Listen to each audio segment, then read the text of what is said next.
6 giantesses couldn't drag the 3-ton carcass up the hill. The ropes snapped. Their muscles bulged like steel cables. And then, the weakest girl in the tribe stepped forward and hauled it up all by herself. Effortlessly. Because a stranger from a sinking ship had shown her something these warriors would mistake for magic. But before that moment, Dan nearly died. First comes the pain. Dull, heavy, as if someone had placed a stone slab on his chest and forgotten to remove it. Dan tries to breathe, and his throat bursts into flames. Salt water. He'd swallowed it by the liter. Then comes the smell. Pure pine resin without a single chemical note. That's how it smelled at his grandfather's shipyard when Dan was 6. Dan opens his eyes and sees a ceiling of living, intertwined branches, not planks. Living branches with green leaves. Forged iron rings are woven into them. Each one is slightly different from the next. Handmade. Dan turns his head and freezes. A woman is sitting on the floor a step away from him. Her knee is at the level of his shoulder, 2.5 meters, maybe more. An ash-colored braid as thick as his wrist. Ivory-colored skin. Long, pointed ears, eyes the color of wet bottle glass. She looks at him the way his grandfather looked at a broken engine. She's to fix or to write off. Dan thinks he must have drowned after all. And if this is heaven, the casting here is very strange. The woman leans in and utters a phrase, a foreign language, soft, slimy, lots of vowels. Not a single familiar sound. She places her palm on his forehead, covering half his face, a hand the size of a baseball glove. Dan doesn't move. Not because he's brave, because a creature of that size would snap his neck before he could blink. Dan sinks into sleep and surfaces again and again. The woman is there every time. She brings him water in a bowl carved from a single piece of wood. Dan drinks and runs his finger along the rim, carved with a knife, roughly. Whoever made the bowl didn't think about how the wood wants to bend. Dan remembers. A carpenter's habit. On the second day, he sits up. His body aches all over, but his bones are intact. On his side is a bandage soaked in something green. It smells of herbs, not a pharmacy. Someone had treated him. A woman brings porridge made from dark, nutty grains. There is no spoon. Dan eats with his hands. Then he points to himself and says his name. Dan. The woman tries it on her tongue. The sound comes out softer. She points to herself. Saluna. 3 syllables. The first bridge. On the third day, Dan gets up and Saluna presses down on his shoulder to stop him. It's easy for her. She pushes Dan back onto the bed. That hand could bend a steel rod. But he points toward the exit and she pulls back the hide. Light hits his eyes, and Dan freezes in the doorway. A village made of living trees, trunks forced to grow into walls, roofs of intertwined branches, and people, only women, all tall, all with pointed ears, all staring at him. His 6 feet 2 inches looks like 5 feet 6 here. He is small. He is weak. Any one of them could kill him with her bare hands without breaking a sweat. And then she emerges from behind the building, exactly 6 feet tall, a scar across her entire face, from forehead to chin, shoulders wider than the doorway. In her hand, an axe the size of Dan himself. She walks toward him, and every step crushes the ground. She stops. She throws a phrase at Saluna. It's a demand. Saluna replies quietly but firmly. They argue. A minute. 2. Dan doesn't understand a word, but understands everything. The woman with the scar wants him killed. Saluna wants him spared. Others gather around the argument, armed, grim. 7 stand closer to the scarred woman, 4 to Saluna. The odds are not in his favor. Finally, the scarred woman raises 3 fingers and utters a short word, like a verdict. 3 days. He has 3 days to prove he's useful, or they'll kill him. She turns and walks away. The ground shakes. 3 days. Dan sits down and thinks. He doesn't know where he is, doesn't know the language, doesn't know why there are no men here. But he knows wood, he knows ropes, he knows levers and pulleys and wedges, he knows 40 knots. He needs one problem they can't solve by force, and he goes looking for it in the village. A carpenter's habit of noticing how things are made, and he sees 100 problems. Their ropes are braided from 3 strands instead of 4 and lose half their strength. Axes fly off their handles after 10 swings because they're fitted without a wedge. Roofs leak because the branches were woven without accounting for runoff. Water is carried by hand in heavy sacks 100 paces from the stream. Knives are dull because they're sharpened on a flat stone instead of at an angle. 100 problems. But he needs just one. A glaring one. An obvious one that even a 6-foot woman with an axe couldn't brush off. And on the morning of the 4th day, he finds it. 6 female warriors are dragging a forest bull's carcass up the slope. A beast the size of a van, 3 tons of dead meat. They brace their feet and growl with the strain. And the rope snaps.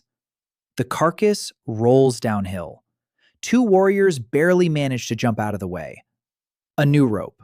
A new attempt. Same result. 6 women can't haul 3 tons up a 30-degree slope. Physics. Dan approaches the eldest hunter, almost 3 meters tall, a heavy gaze. Dan points at the carcass, at the top of the slope, at himself. He raises a single finger. He'll do it alone. The hunter looks at him as if he's crazy, but she folds her arms across her chest and gives a sharp nod. Go ahead. Dan takes off, finds an old oak as thick as his chest, asks for a knife, gets a blade as long as his forearm. Good steel. He carves 2 rough blocks from a branch, cuts grooves into them, secures the upper block to the oak at a height, threads a rope through both, attaches the lower one to the carcass, a pulley system made of 2 blocks, the simplest of machines, 4 times the force, 40 minutes. Dan turns around. All 6 female warriors stand in a semicircle, watching. Saluna stands a little apart. Even the woman with the scar has frozen at the edge of the clearing. And then Dan searches with his eyes and finds her. A girl, a teenager, the smallest in the tribe. Just over 2 meters tall, but by local standards, a tiny thing. The very one they don't take on the hunt. Dan hands her the end of the rope. Pull. The girl pulls. The pulleys creak, and the carcass of the forest bull, 3 tons of dead weight, slowly, evenly, smoothly crawls up the slope. A single girl, considered too weak, dragging what 6 of the best female warriors couldn't manage. Silence. Deafening. Only the creak of the rope on the pulleys. The carcass crawls to the top and comes to a halt. The girl turns around with the look of someone who can't believe what she's done. The hunter stares at Dan for a long time. Then she utters a phrase, slowly and deliberately. You will teach us this. Not a request, not a question. A fact. The hunter's name is Bryn. Dan remembers it. Council in the evening. Dan sits on the ground in the center of the circle. 12 elders on stone seats. Their feet are at the level of his head. A woman with a scar speaks. Her name is Tara. Choppy, harsh phrases. Then Saluna. Quiet. Then Bryn utters a single phrase, and something in the circle shifts. The warrior women exchange glances. Tara looks at Bryn, then at Dan. She raises her hand and pronounces the decision. Saluna counts on her fingers. Not 3 days, a month. They didn't save him. He's still on probation, but he's alive, and he has 30 days.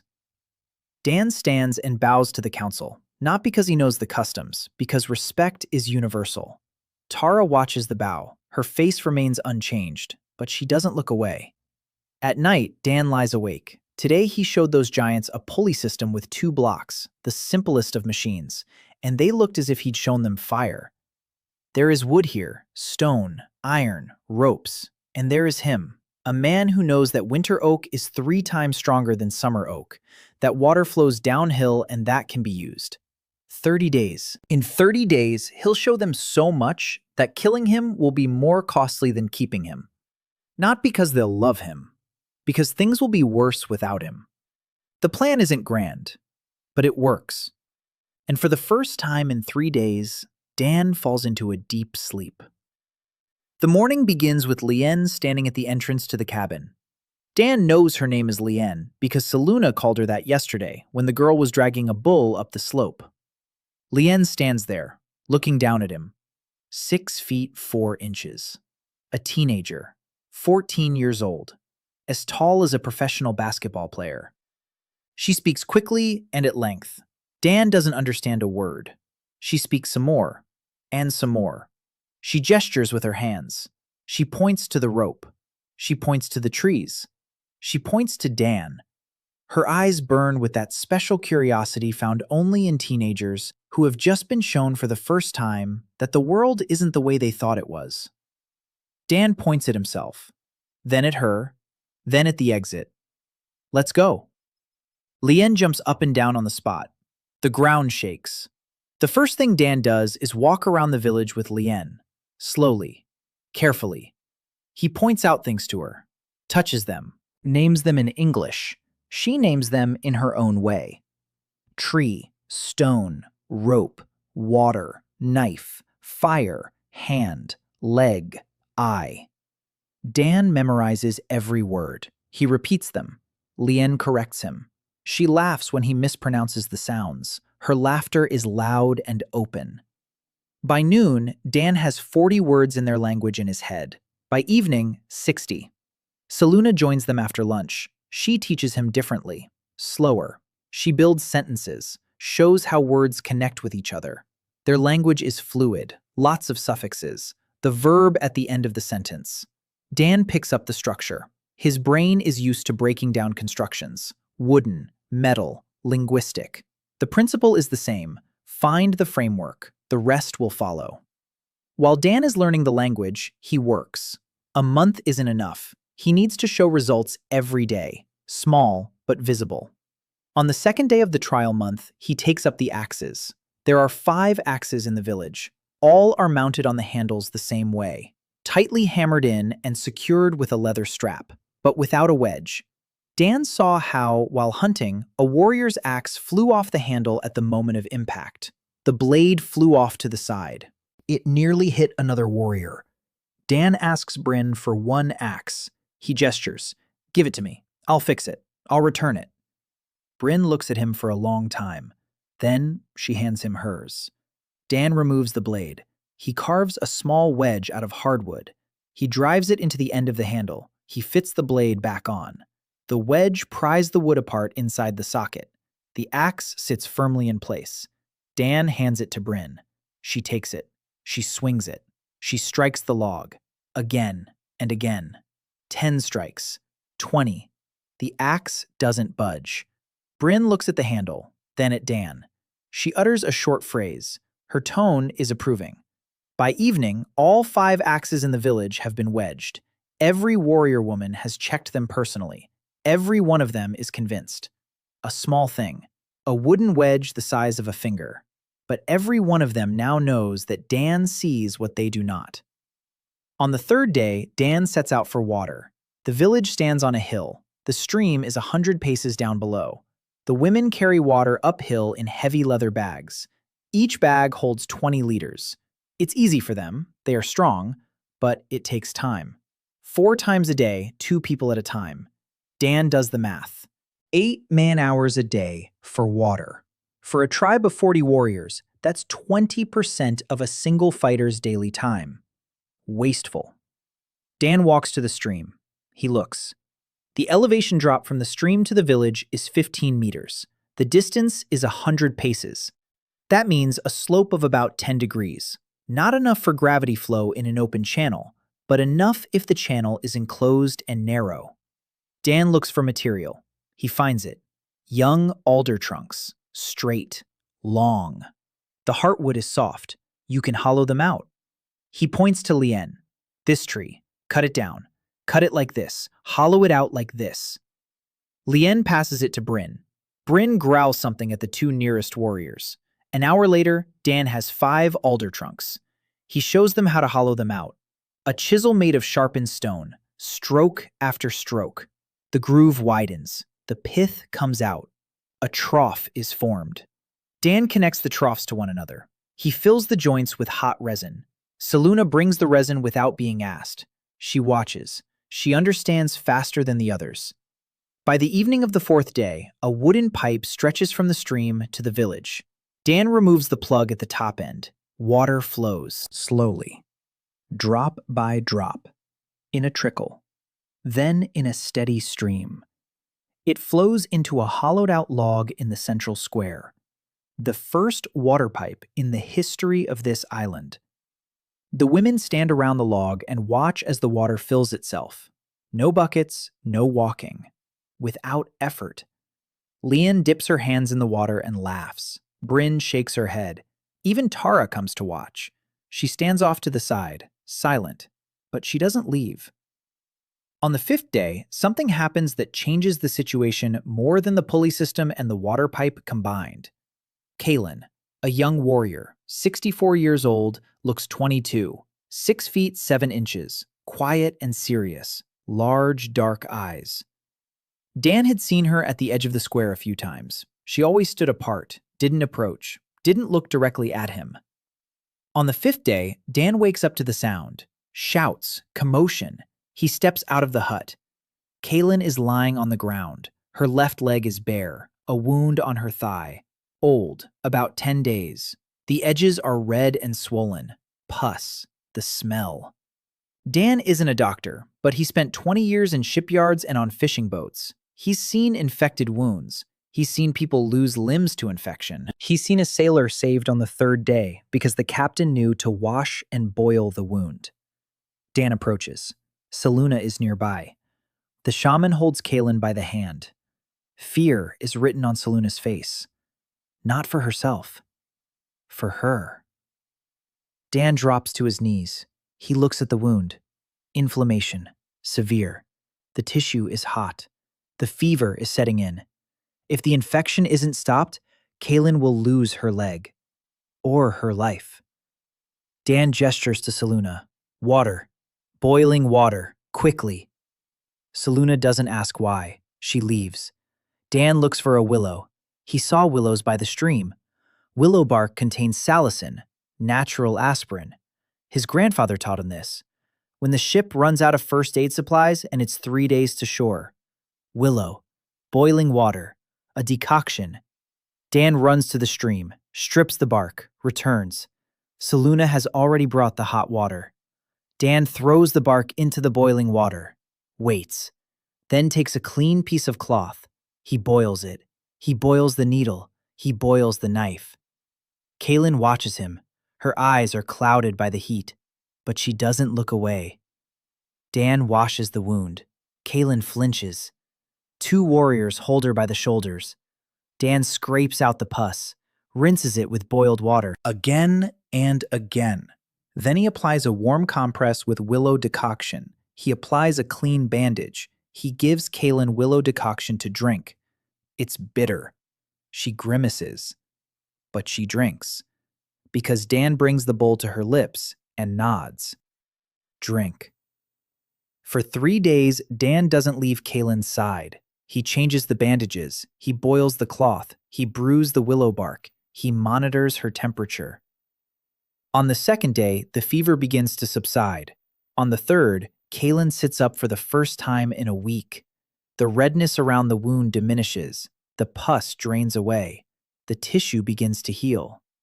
Seluna sits nearby all 3 days, watching, memorizing, every movement, every step, boiling, cleanliness, willow bark, compresses. Dan sees her lips move as she mimics his actions, memorizing the sequence. On the 3rd evening, Seluna approaches him. She sits down beside him. She is silent for a long time.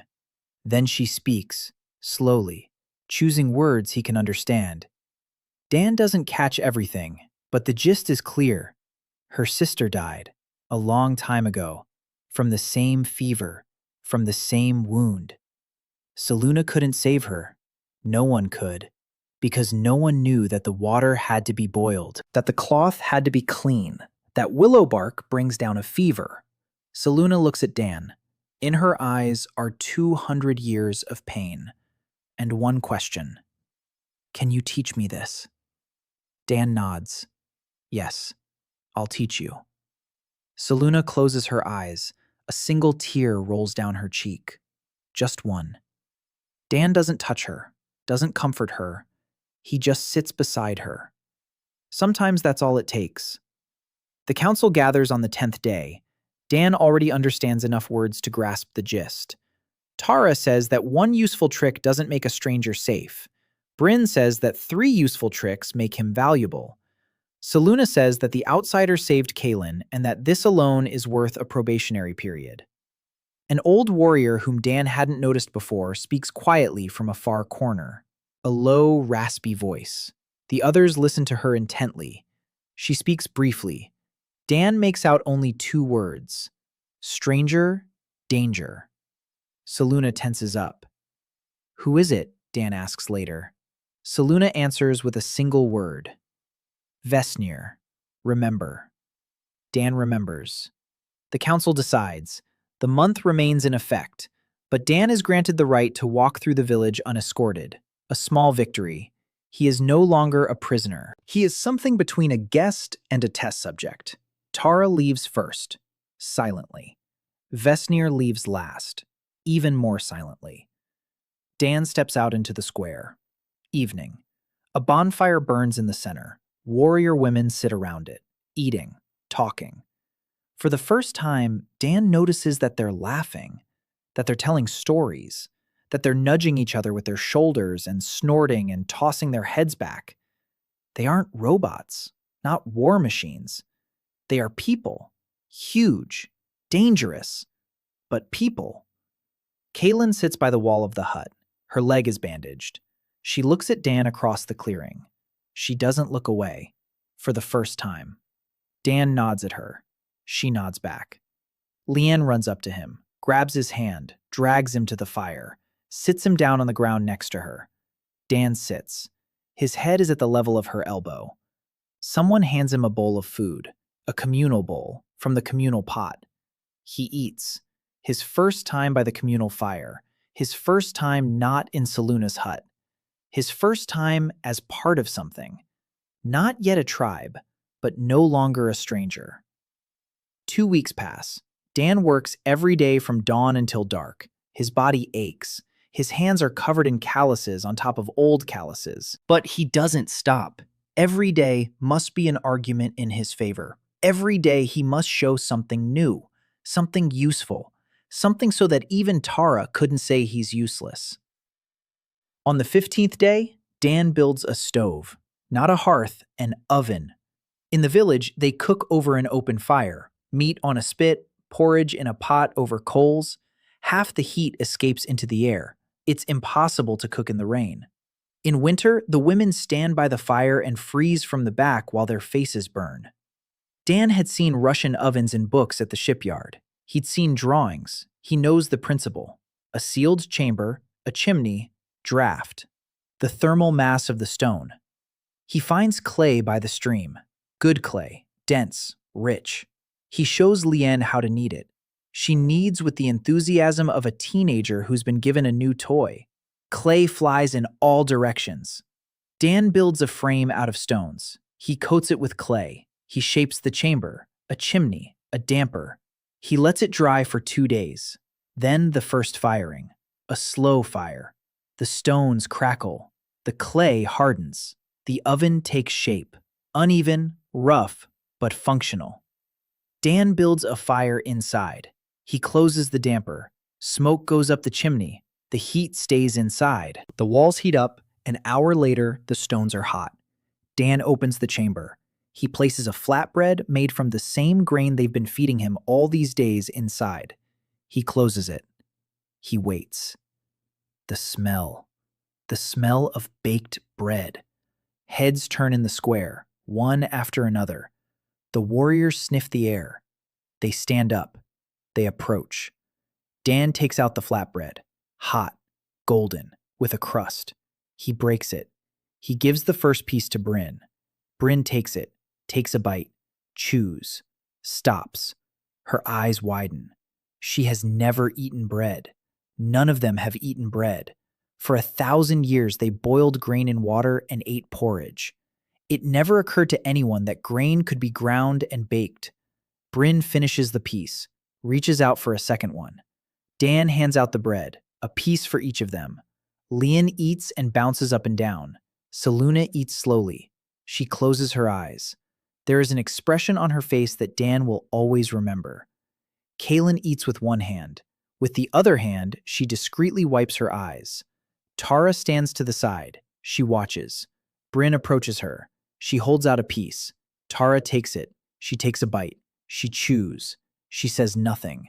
She turns and walks away. But she finishes the piece. That night, Dan lies in the hut and hears a sound.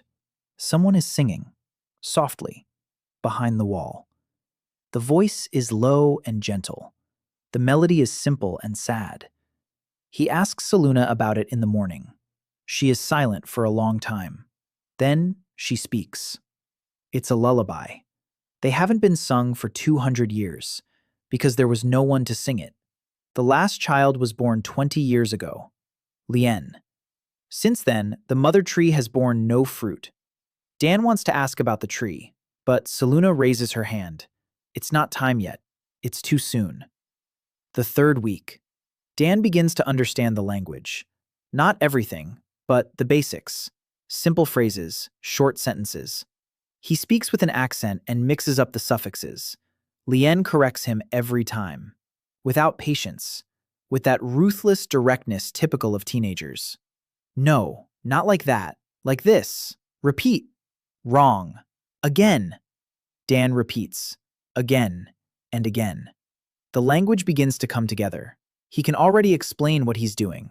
Not with gestures, with words. That's important. Gestures show how. Words explain why. And why is what turns a trick into knowledge. In the third week, Dan teaches Lian and Selune to count. Not in their system. It exists. Primitive. Counting on fingers up to 20. Dan demonstrates the decimal system. He draws with a stick in the sand. Numbers, addition, subtraction. Lian grasps it instantly. Her eyes light up. She starts counting everything around her. Trees, stones, steps to the stream, the warrior women in the square. Seluna learns more slowly, but more deeply. She doesn't just memorize, she understands why it's needed, how it connects to what Dan does every day, how a number turns into a plan, how a plan turns into a thing. Dan shows them a right angle, a rope with 12 knots, 3, 4, 5, Pythagoras' triple. He stretches the rope on the ground. Here is a right angle, precise, the same every time, not by eye, by number. Seluna at the rope, then at Dan. She begins to understand something greater than geometry. She begins to understand that knowledge can be passed on, exactly, without loss, without distortion. What Dan can do today, Lian might be able to do tomorrow, and Lian can teach another, and that one another. It's not magic, it's not a gift, it's knowledge, and it doesn't die with the bearer. Dan starts to notice details, things that slipped by him at first. He notices that the tribe doesn't build. Not at all. Huts made of living wood stand for centuries. They don't need to be repaired. They don't need to be rebuilt. But that means no one knows how to work with dead wood. To them, a felled log is fuel for a fire, not a material, not a resource, just firewood. Dan sees that their knives are magnificent. The blades are made of dark steel, sharp, sturdy. But the handles are wrapped in leather, and that's it. No ergonomics, no shape to fit the hand. Every female warrior holds her knife the same way because the handle is the same. Dan sees that their bows are weak, not because the wood is bad, because the bowstring is attached incorrectly. The knot at the ends is simple, dead, without elasticity. The bowstring stretches unevenly and the bow shoots off to the side. Their arrows fly 100 paces. With the right bowstring, they'll fly 200. Dan sees all this, and he writes it down. Not on paper. There's no paper. In his head. A list. A long one. Each item is a day's work. Each day's work is an argument in his favor. Each argument is another day of life. On the 20th day, the dregs arrive. Not a pack, reconnaissance. 3 beasts at the edge of the village at dawn. Dan wakes up to a roar. He steps out of the hut and freezes. Cats. If you can call creatures the size of a horse cats. Saber-like fangs as long as his forearm. Dark fur with silvery stripes. Yellow eyes. 3 pairs of yellow eyes watch the village from the undergrowth. The warriors are already on their feet, silent, quick, without fuss. Spears, swords, axes. Bryn leads the way. She growls, low, deep, a sound that makes the hair on the back of Dan's neck stand on end. The creatures retreat, slowly. Not out of fear, out of calculation. They're counting. 3 against 40. Bad odds. They're leaving. But Dan sees the last one turn around, staring, memorizing. They'll be back. And they won't be back as a trio. Dan approaches Bryn afterward, asks in broken language. They attack often. Bryn replies, every winter, in packs, many of them. Last winter, 4 warriors died. The winter before that, 6. Dan asks, you're building defenses, walls, traps. Bryn looks at him blankly. Why walls? We're stronger. Dan is silent. He's thinking about something else. They're stronger. Individually, each of them is stronger than a drag, but a pack of 30 attacks at night, in the dark, from all sides. And strength doesn't help when the enemy is faster and outnumbers you. Well, it's the system, not strength, the system. Dan begins to think about defending the village. It's early, months until winter, but the drags will return, and Dan wants to be ready. On the 25th day, Dan makes something for a specific person for the first time. Not for the tribe, for one person. Kaylin. Her wound is healing. She's already walking, limping, but walking. And every day, she stands by Dan's workshop. Workshop is a big word, a canopy of hides at the edge of the square where Dan keeps his tools. Kaylin stands nearby, pretending she was just passing by, every day at the same time. Dan notices her hands, long, slender fingers, not like Bryn's. Bryn's hands are like sledgehammers. Kaylin's hands are different, precise, careful. One day, he sees her pick up a wood shaving from the ground, twirl it between her fingers, examine it, stroke the grain. Dan calls her over, hands her a piece of soft wood, linden, and a knife. Shows her, like this, with the grain, not against it. Feel where the wood wants to go. Kaylin takes the knife, takes the wood, makes the first cut. And Dan sees it. He sees what an experienced master sees once in a lifetime, if he's lucky. Her hands know. They know without being taught. The cut is even, confident. The knife moves precisely along the grain, as if she's done this 1,000 times. Kaylin makes a second cut, a third. The shavings fly thin and even. Dan looks at her hands and understands.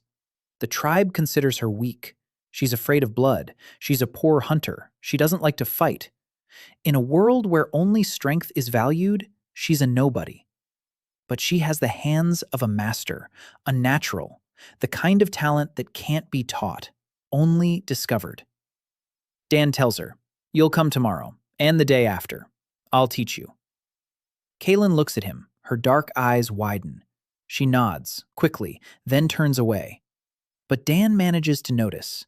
She's smiling. For the first time since he's been here. The end of the 3rd week, the council again. Dan now understands more than half of it. Tara says the month ends in 5 days. She says the stranger has shown them useful things. But usefulness doesn't mean safety. Bryn objects. She lists them. Axes, water, the stove. Kaylin, 4 things in 3 weeks. She asks, which of you has done that much in 3 weeks? Silence. Soluna speaks of the prophecy, the stranger brought by the storm, whose hands remember what we have forgotten. Dan hears these words and something cold runs down his spine. A prophecy. About him. He doesn't believe in prophecies. He believes in blueprints and calculations. But here he is, sitting in a hut on an island that doesn't appear on any map, surrounded by 3-meter-tall women with pointed ears. And his certainty about what is real and what isn't so strong anymore. Vesnir speaks last, briefly, quietly. Strangers always bring trouble. It's not an opinion, it's history. 1,000 years. Dan catches her gaze, cold, empty, not angry, empty. Like a person who has already made a decision and is simply waiting for the right moment. The council decides. The month is extended, until the next decision, indefinitely. Dan isn't saved, but he's in the game. The second month begins with Dan making himself a chair. Simple, 4 legs, a seat, a backrest, to fit his height, to fit his 6 feet 2 inches. He places the chair in the workshop. He sits down, comfortable. For the first time in a month and a half, he's not sitting on the ground or on a rock. Then Bryn enters the workshop, and his eyes end up at the level of her knees. Bryn looks down at him, at the chair, back at him. Something that Dan has already learned to recognize as a smile slowly appears on her face. She utters a short phrase, something like, "You look like a baby bird on a stump." Dan isn't offended. He looks at Bryn and thinks. She needs a chair. A different one. A tall one, with a long seat, to fit her height, to fit her legs. He imagines the design. Taller legs, a wider seat, an angled backrest because she's broad shoulders and she needs support. He starts carving the next day. Kaylin helps. She already handles the knife with confidence. Her cuts are cleaner than Dan's. 2 days later, the chair is ready. Dan calls for Bryn. She comes, looks at the chair, sits down, is silent, then says one word. Dan doesn't know that word. Asks Leanne later. Leanne laughs, says it's an old word. It means something like, made for me, mine, only mine. 3 days later, another warrior comes to Dan. She stands silently by the workshop. She looks at Bryn's chair, then at Dan. Dan understands. She wants one too. A chair. Her own. Made for her. A week later, there are 4 warriors in line. Dan can't keep up. He teaches Kaylin how to make chairs. He shows her how to take measurements. Height, thigh length, shoulder width. Every chair is different. Each chair is for a specific person. The tribe has never known personal belongings. Everything is shared. Everything is the same. The sleeping platforms are the same. The bowls are the same. Weapons differ only in size. And now, Dan is making something that belongs to one person, made for one body, fits only him. And this turns something in their minds. The chair revolution. Dan mentally adds this to the bowl revolution, which happened earlier, when he carved himself a small bowl to fit his hands. And a week later, every female warrior wanted one of her own. Not a shared one, her own. At the same time, Dan is working on bows. This is more serious. It's not about convenience, it's about survival. He studies their old bows. The wood is good, springy, durable. But the design is primitive. A straight bow without recurve, a string made of tendons. The knots at the ends are dead, no loop. The string stretches after 10 shots and the bow loses half its power. Dan knows how to fix this. He built models of old English longbows at the shipyard for a museum commission. He knows the angles, he knows the profile, he knows how the knot at the ends of the bowstring should work. He starts with something simple. He shows Bryn a new knot, a slip knot, a loop at the end of the bowstring. The bowstring stretches evenly. It doesn't chafe, it doesn't stretch. Bryn pulls the string. She shoots. The arrow flies farther than usual, 1/3 of a mile. Bryn pulls again, even farther. Her eyes. Dan sees something new in them. Not approval, not surprise. Hunger. She wants more. She wants better. She wants to understand. Dan demonstrates the bow's profile, how the grip should be carved, under which hand, which grip. He measures Bryn. Arm span, the length from chin to fingertips of an outstretched arm. Draw length, draw weight. Bryn stands motionless while he measures. She is over a meter taller than him. Dan stands on a stump to reach her shoulder. Leon watches from the sidelines and chokes with laughter. Dan begins work on a bow for Bryn. Not a generic one. Hers. Personal. To her height, to her draw length, to her strength. He chooses a U branch. Straight, not free, winter harvested. Because winter yew is denser. The fibers are compressed. It springs better. Bryn asks why this branch and not another. Dan explains. Winter wood. Denser. Stronger. Bryn is silent. Then she asks, "How do you know that?" Dan says, "My grandfather taught me, and his grandfather taught him." Bryn is silent again.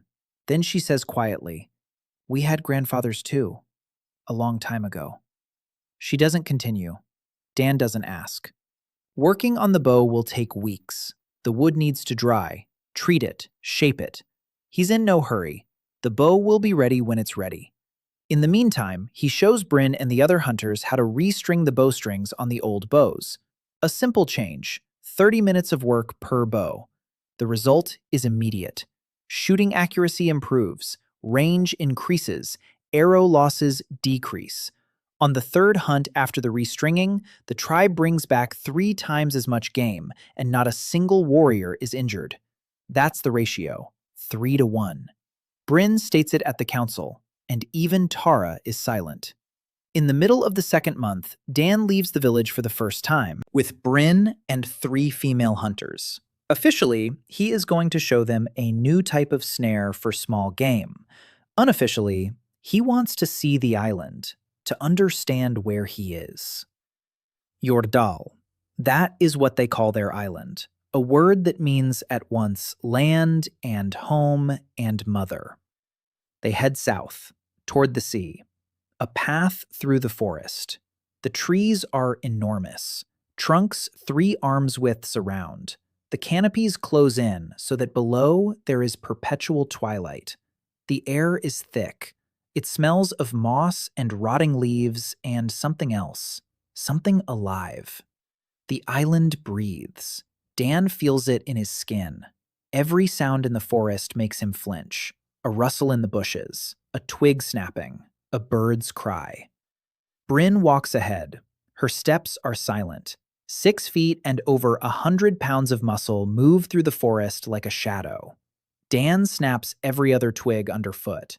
Bryn turns around, looks at him, sighs, says he stomps like a horned beast.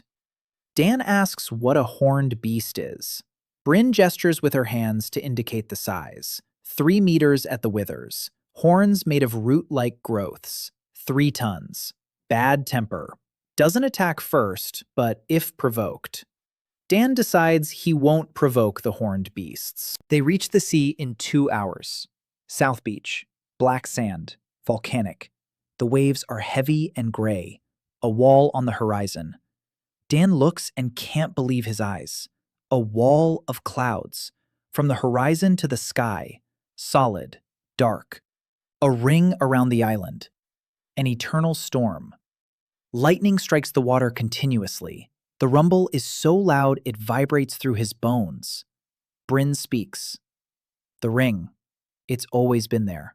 Nothing gets through. Neither in nor out. Dan looks at the wall of the storm. And he understands. He won't be sailing away. Not now. Maybe never. He's a lousy sailor, but even he can see that no ship could get through this. Then he looks down, at the beach, and he sees them. Wreckage, scattered across the black sand. Wood, metal, cloth. His brig, the Moorland, or rather, what's left of it. Dan walks down to the wreckage. Bryn and the hunters stay on the slope, watching. Dan walks among the wreckage. He touches the wood. Oak, the starboard planking. Here's a piece of the bulwark. Here's a fragment of the mast. the very one that broke before it all ended. He walks on and finds the crates. 3 boxes, nailed to a pallet. The pallet was washed ashore intact. Dan opens the first one. Tools. A plane, a chisel, a set of drill bits, gouges, everything wrapped in oilcloth. Everything intact. He opens the second one. Nails, screws, metal hardware, hinges, staples. The third box. Paper, pencils, a ruler, a square, a tape measure. Dan stands in front of the 3 boxes and looks at them. His hands are shaking. Not from the cold, from realization. This isn't a random cargo from a merchant ship. It's a set, a kit, everything a carpenter needs to work in a place where there is nothing. Someone put these boxes together. Someone knew they would be needed. Someone knew he would end up here.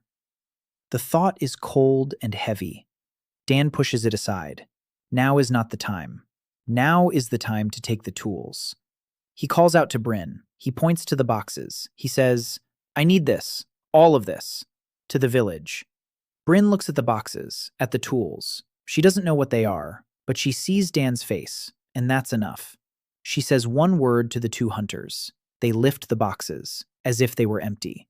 3 boxes, 40 kilograms each. They carry them like boxes of feathers. They walk back. Dan carries a tape measure and a square in his hands. He presses them to his chest, like a child clutching a favorite toy. In the village, Dan unpacks the tools. He lays them out, a place for each one. Kaylin stands nearby, watching. Dan shows her the plane, like this, flat, along the grain, even pressure. Kaylin takes the plane, runs it along the board. Thin, even shavings fly off. Kaylin looks at the result, at the smooth surface, and Dan sees it again. Her hands know, better than his. He's teaching her formally, but her fingers do what he explains. Before he finishes explaining, Leanne is here too. She isn't as talented with wood as Kaylin, but she's talented with numbers. Dan gives her a tape measure, shows her how to measure. Leanne starts measuring everything. The height of the huts, the width of the paths, the length of the swords, the height of each warrior. She keeps records. Dan gave her paper and a pencil. For Leanne, it's like a whole new world. She can write down a number, and it won't disappear. It will stay, on paper, forever. Leanne writes everything down. Dan looks at her and thinks, there she is, the first student. He won't be the one to save this tribe. She will. In 20 years, in 50, when he's gone. Leanne will be here, and she'll know. Night. Dan sits by the workshop. He looks at the stars. The sky is different here. The constellations are unfamiliar. Not a single star he knows. Not the North Star, not Orion, not Sirius. A different sky, a different world. Or the other side of this world. Or something else he isn't ready to think about yet. Seluna approaches him. She sits down beside him. She is silent. Then she speaks. "You found your things." Dan nods. Seluna says, "These aren't your things." Dan looks at her. Seluna says, "They were gathered for you by someone who knew you were coming." Dan is silent. He'd already thought about this, but hearing it from Seluna is different. It means she knows too, or suspects. Seluna says, "The prophecy isn't a coincidence. The storm isn't a coincidence. You aren't a coincidence." Dan wants to object. He wants to say that he's just an ordinary carpenter from Maine, that he isn't the hero of the prophecy, that he's just a man who knows how a lever works. But the words won't come, because he's sitting on an island that isn't on any map, under stars that aren't in the sky, in a world where 3-meter-tall elves give birth to daughters from the fruit a tree. And he is silent. Seluna is silent too. They sit side by side. And this silence is the first conversation that needs no translation. The 3rd month. Dan is building a workshop, a real one, not a shed made of animal skins, but a proper structure, with a roof of poles smeared with clay, with log walls, with a door on hinges, hinges made from metal found in the boxes. The first hinged door in the history of Yordal. When the door opens and closes on its hinges, Lien opens and closes it 40 times in a row. She stands there, rocking the door back and forth. She laughs. Kaylin works alongside him every day. She's already confident with a plane and a chisel. Her cuts are more precise than Dan's. Her fingers feel the wood in a way he never could. Dan shows her the joints, tongue and groove, dovetail, the simplest woodworking joints that hold without nails. Kaylin masters each one in a day. It took him a week to learn them. She doesn't say much. She sits nearby. She works. Sometimes she looks up and glances at him. She quickly looks away. Dan notices. Every time. But he says nothing. Not the time, not the place. And he's still not sure he's reading the facial expressions correctly of a creature that belongs to a different species. The workshop becomes the center, not of the village, but of something new. A place where people come. Bryn comes in every morning. She checks her bow. Dan is still working on it. The wood is drying, slowly, just right. Bryn touches the blank, runs her finger along the grain. Dan sees how she does it, gently, as if it were alive, because to her, it is alive. Saluna comes in the evenings. They sit and talk. Dan teaches her the basics of hygiene and medicine, boiling, cleaning wounds, willow bark for fever, a pressure bandage for bleeding, splints for fractures. Saluna takes notes. She has learned to write using numbers and letters she invented herself, her own writing system. Dan is amazed. He showed her the principle. She created her own alphabet in a week. 247 years of life, wisdom that was simply waiting for a tool. Tara doesn't come, but Dan notices. She walks past the workshop every day, slows her pace, looks, walks on. Not a word, not a gesture, but she walks past every day. Dan begins building a forge, not the kind of forge they have in the village. That forge is just a pit in the ground with coals, no bellows. The elves fan the fire with their lungs, literally. They kneel down and blow for hours. The temperature is barely enough to soften the iron, not to melt it, to soften it. That's why their tools are crude, functional, but crude. Dan builds bellows, 2 pieces of leather sewn into a bag, wooden slats, a loop. One person pumps the lever. Air is forced into the forge. The temperature rises, double, triple. The iron turns white, malleable. You can forge it thinner, more precisely. You can make things that were previously impossible. Nails, real nails, not wooden pegs, steel nails. Hinges for doors, staples for joints. The world changes when you have a nail. Dan knows this. His grandfather used to say, civilization is a nail. Everything else is an accessory.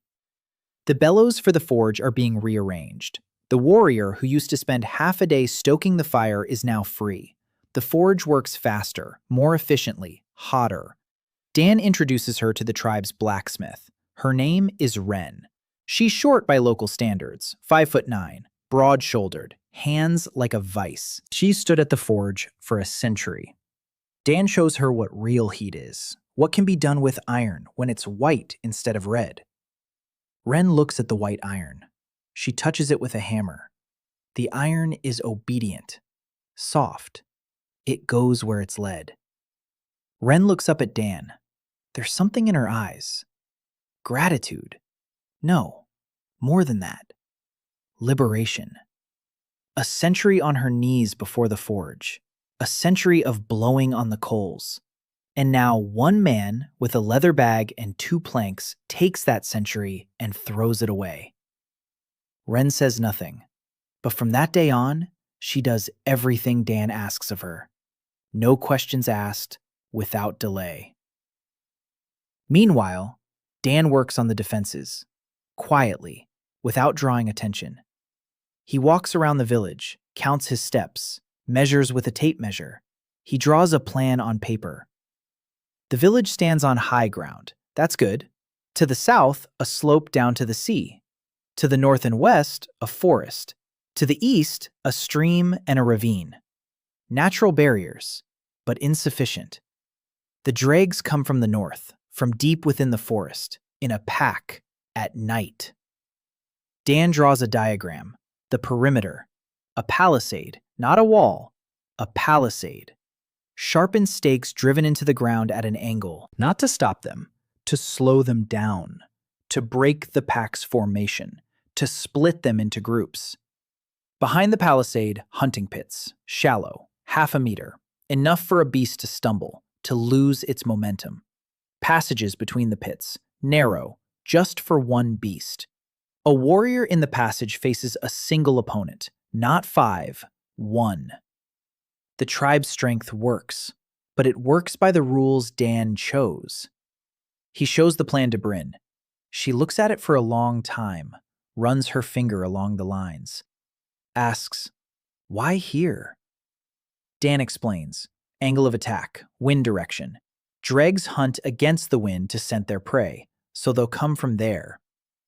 Bryn asks, "How do you know how dregs hunt?" Dan says, "I don't know, but I know how cats hunt. And dregs are cats. Big ones, but cats." Bryn looks at him, then at the map, then back at him. She nods. "We'll start tomorrow." Dan shakes his head. "Not tomorrow, in a month. First, we need to prepare the stakes, sharpen them, burn them, drive them in. It's work, a lot of work." Bryn says, "We have hands." Dan nods. "Exactly." In the middle of the 3rd month, Dan is alone with Tara for the first time, by accident. He went out to the stream at dawn to wash up. Tara is standing by the water, alone, without an axe, without armor, in a simple tunic, 6 feet tall, a scar across her face. But without a weapon, she looks different, older, more settled. She's looking at the water. Dan approaches. She doesn't turn around. She knows it's him, by the sound of his footsteps. He stomps like a horned beast. Everyone says so. Dan stands beside her, silent. Tara is silent, for a long time. Then she speaks, without turning around. 300 years ago, a ship washed up on this shore. 7 men. 3 were dead, 4 were alive. We took them to the village, treated them, we fed them. They were small, like you. Weak, like you. One of them smiled, all the time. He helped, he fixed things, like you. Dan listens, doesn't interrupt. Tara continues. 2 months later, they tried to start a fire at the roots of the mother tree. They wanted to burn it. The tree, our tree. Dan is silent. Tara speaks. "I killed them, all 4 of them, with my own hands, and the last one was a boy, 14 years old, like Leon. He was crying, begging for mercy. I broke his neck." Silence. The stream murmurs. Birds cry out in the forest. Tara turns to him, looks down at him. "For 300 years, I've remembered his face. Every night. Every single one." Dan looks at her, at the scar, at the eyes behind the scar, and he sees. Tara isn't a villain. Tara is a woman who made a decision 300 years ago. The right one, the necessary one, and she hasn't been able to forgive herself for it since. She doesn't hate Dan. She's afraid. Afraid that history will repeat itself, that she'll be proven right again, and that she'll stand over a child's body once more. Dan says, "I'm not them." Tara replies, "You're right, or worse, because you're more useful, and killing you will be harder." She leaves. Dan stands by the stream. The water flows, cold, clear. He thinks, Tara is right. He is worse, because if he turns out to be a threat, if what he does harms the tribe, killing him won't just be difficult. Killing him will be painful, because he has already done too much for them. And that's scarier than any weapon. In the evening, Dan works in the workshop, alone. Kaylin is gone. Lien is asleep. It's quiet, only the crackling of the oil lamp. Dan is carving. A spoon. Small by local standards, ordinary by his. The handle is long and thin. The bowl is deep. The rim is rounded. He's carving it out of linden wood, a soft wood, warm, pleasant to the touch. He's carving the spoon for Kaylin because he saw her eating with her hands from the communal bowl, like everyone else. But Kaylin is small, by their standards, and her hands aren't like the others. Long, slender fingers, the fingers of a craftsman. They deserve a spoon, one of her own, fitting her hand. Dan works for an hour, 2. He polishes it, checks it by touch, every bend, every curve. When he finishes, the spoon lies in his palm. Simple, beautiful, made for one person in the world. In the morning, he'll leave it by the workshop. Kaylin will find it. She'll understand. Dan blows out the lamp. He walks toward the hut. He stops at the threshold. For the first time in 3 months, no one is standing at his door with a drawn sword. The guard was withdrawn a week ago. Dan stands in the darkness. He listens to the island, the wind in the trees, the cry of a night bird, the distant sound of the surf, the breathing of the sleeping warriors in the huts around him. He is a stranger on an island that does not exist, among a people he cannot belong. Under stars he does not know. But for the first time in 3 months, he is not thinking about survival. He is thinking about tomorrow, about the spoon Kaylin will find, about the bow he will finish for Bryn, about the furs Rin tans from morning till night, about the numbers Leanne writes in her notebook, about Saloon, who is learning to heal, about Tara, who is afraid to love, about the palisade that will protect the village, about the tree that is sick, about the nail that he will still be told about everything he doesn't know yet. Dan enters the hut, lies down, closes his eyes. For the first time, he falls asleep not thinking about how to survive tomorrow, but thinking about what he wants to do tomorrow. The difference is huge. The 4th month. The bow for Bryn is ready. Dan worked on it for 7 weeks. The wood dried. Then he worked on it, layer by layer, with a plane, a chisel, a knife. Kaylin helped. Her hands did the final sanding. Where Dan left rough spots, Kaylin smoothed them out. The bow is long, 2 meters 10, to fit Bryn's height, to fit her reach. The grip was carved to fit her palm. Dan took her measurements 5 times, the thickness of her fingers, the width of her grip, the angle of her wrist when drawing. Every curve of the grip mirrored the shape of her hand. The bowstring was made of tendons, but it was secured properly. A bowline knot at both ends, a loop that doesn't fray, doesn't stretch. The draw weight is calculated. Dan spent a week fine-tuning it, powerful enough for the arrow to pierce a drogger's hide at 150 paces, not so tight that Bryn would tire after 20 shots. Balance. It's all about balance. On the inside of the grip, Dan burned a mark, not his own name, Bryn's mother's name. He asked Lean what Bryn's mother's name was. Lean told him, Erna Holdar, a legendary archer. She died because the bowstring failed at the decisive moment. Dan burned the name with a red-hot nail, 2 runes in the tribe's language, which Lean had written for him. Erna. The morning of Bryn's birthday, 90 years, an important date. The tribe gathers in the square. Tradition. The birthday girl stands in the center of the circle. The warrior women approach in order of seniority and lay a gift at her feet. Weapons. Always weapons. A blade, an axe, spearheads. Tara lays down a heavy combat knife with a bone handle. Saluna hands a dagger with a carved handle. Kaylin places 3 arrowheads, handmade. The first arrowheads she forged herself under Ren's guidance. Dan approaches last. In his hands is a long bundle, leather tied with a cord. He places the bundle at Bryn's feet, steps back. Bryn bends down. She picks it up. She unwraps it. The bow emerges from the leather like a living creature. Light wood, smooth curves. The bowstring is taut. The grip is smooth and warm. Bryn takes the bow in her hands and freezes, because the bow fits into her palm as if it had grown there. Every finger knows its place. Every curve mirrors every curve of her hand. Bryn lifts the bow, draws the string, smoothly, effortlessly. The string runs even. The bow springs, powerful, clean, without vibration. Bryn releases the string. A sound, low, deep like a string. Bryn stands, holds the bow, looks at it, then turns it over. She sees the runes on the grip. She reads them. Her hand trembles.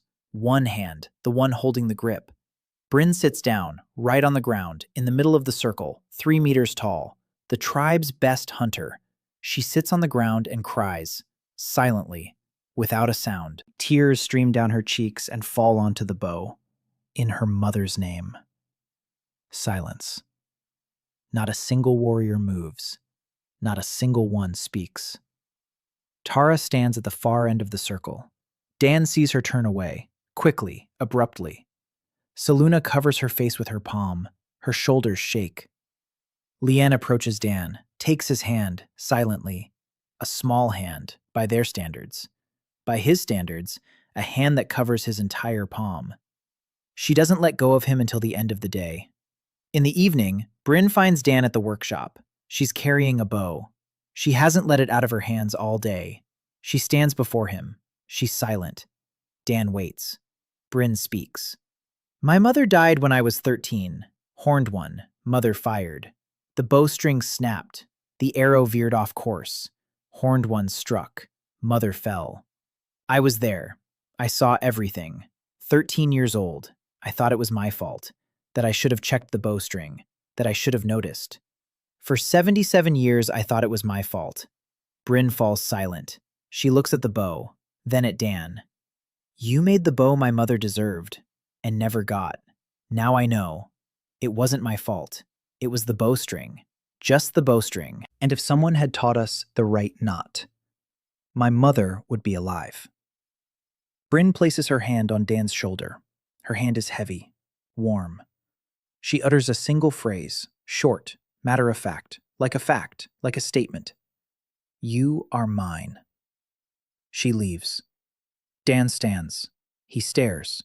He tries to understand what just happened. He asks Leanne that evening, what does that expression mean? Leanne looks at him, opens her mouth, closes it, opens it again, laughs, for a long time. Then she explains. It means, you belong to me. I chose you. You're my man, my partner. Dan sits. He's silent. Leanne laughs even louder. She says he looks like a deer that's seen a second sun. Dan thinks. A 6-foot-tall woman has just laid claim to him, matter-of-factly, between dinner and the evening rounds, as if she'd marked her territory on a map and gone off hunting. He isn't sure he answered. He isn't sure he should have answered. He isn't sure of anything, except one thing. When she put her hand on his shoulder, his heart did something strange. He chalked it up to stress. 2 days after Bryn's birthday, the first incident with Vesnir occurs. Dan is working in the workshop, alone. Evening. Everyone has gone home. He's planing wood for a palisade. Monotonous work. It's calming. He hears footsteps behind him. He turns around. Vesnir. The old shamaness is standing in the doorway. Dan has seen her at the council meetings, always in the corner, always silent, always the last to speak. Small by local standards, 5 feet 7 inches, lean, wiry. Her eyes are pale, almost white. Age unknown. Older than anyone in the tribe, older than Tara, maybe older than the village itself. Vesnir enters. She sits down across from Dan. She looks at him. She is silent for a long time. Then she speaks. Her voice is quiet, steady, emotionless. You build. Dan nods. Yes. Vesnir says, you repair. Dan nods. Vesnir says, you teach. Dan nods. Vesnir leans forward. Her pale eyes are inches from his face. You think you're saving us. Dan is silent. Vesnir says, you aren't saving us. You're preparing us. Pause. Dan asks, for what? Vesnir doesn't answer. She stands up. She leaves. She stops in the doorway. She speaks without turning around. There are things that don't need fixing. There are things that are broken right. She leaves. Silence. Dan sits in the workshop, a workpiece in his hands. The knife freezes mid-motion. He thinks, what does broken right mean? And what is he preparing for? A week after Vesnir's visit, Dan notices things, small ones, invisible to those who aren't used to looking. The rope on the pulley near the slope is frayed. It hasn't snapped, worn through, evenly, neatly, with a knife. Dan looks at the cut, clean. It's not wear and tear. Someone cut it at night. He replaces the rope, doesn't tell anyone. 3 days later, a clay water pipe bursts. One joint, the one Dan had sealed with resin especially carefully. The resin has been scraped off. Scraped off. The pipe split under the water pressure. Dan repairs it. He's silent. He thinks. A week later, the bellows in the smithy burst. The leather is pierced from the inside. A small hole with an awl. Dan repairs it. And now he knows. Someone is sabotaging his work. Quietly, methodically, without a trace. Almost without a trace. Dan isn't a master tracker, but he's a master of wood and leather and ropes. He knows what natural wear and tear looks like, and he knows what damage looks like. This is damage. Neat. Clever. Made to look like an accident. It broke. It happens. The outsider is a poor builder. His things are unreliable. His knowledge is useless. Just look. The water pipe is leaking. The bladders are torn. The pulley broke. Do we need a stranger like this? Dan doesn't know who's doing this, but he knows who stands to gain. He remembers the pale eyes a step away from his face. Some things are broken just right. Dan goes to Saluna. He tells her. He shows her the cuts, the marks. Saluna listens in silence. She looks at the frayed rope, at the scraped-off resin, at the puncture in the leather. Her face doesn't change, but her eyes darken. She says, Vesnir. Dan nods. Saluna says, she is the oldest among us. Older than Tara, older than memory. She remembers what the others have forgotten, or what the others were told to forget. Dan asks, what does she remember? Saluna is silent for a long time. Then she says, I will tell you, but not now. Soon. When you are ready to see. Dan asks, to see what? Saluna says, the tree. Dan had been waiting for that word, since day one. He'd heard about the mother tree. He'd seen Saluna and the other shamans go into the forest at dawn. He'd seen Era return from there with eyes full of tears. He knew the tree was sick. He knew the tribe's future depended on it, but they wouldn't let him go. It wasn't time. It's too early. And now Saluna has said, soon. Dan nods. I'll wait. The end of the 4th month. Dan takes stock. The workshop is up and running. The smithy is up and running. The water pipes have been repaired and are working. The hunters are shooting their restrung bows a third farther. Kaylin is making furniture, simple but sturdy. Lean is keeping records. She checks the supplies. For the first time in the tribe's history, someone knows how much meat is in the pantry and how many days it will last. Saluna is learning to heal. Ren forges nails. Bryn walks around with a bow he never lets go of, even when he sleeps. Tara is silent but doesn't get in the way. Vesnir sabotages things, but carefully. The 5th month. Saluna arrives at dawn. Get up, let's go. Dan gets dressed. He goes out. The morning is cold. Autumn is setting in. The leaves on the trees around the village are turning yellow, but not on the trees from which the huts are made. Those are evergreen, always alive. Saluna walks ahead. Era is with them. Dan sees her up close for the first time. 5 feet 6 inches, slender, slim, long clothes reaching the ground. Dark hair, almost black, braided into 10 thin plaits. She smells of resin and foliage.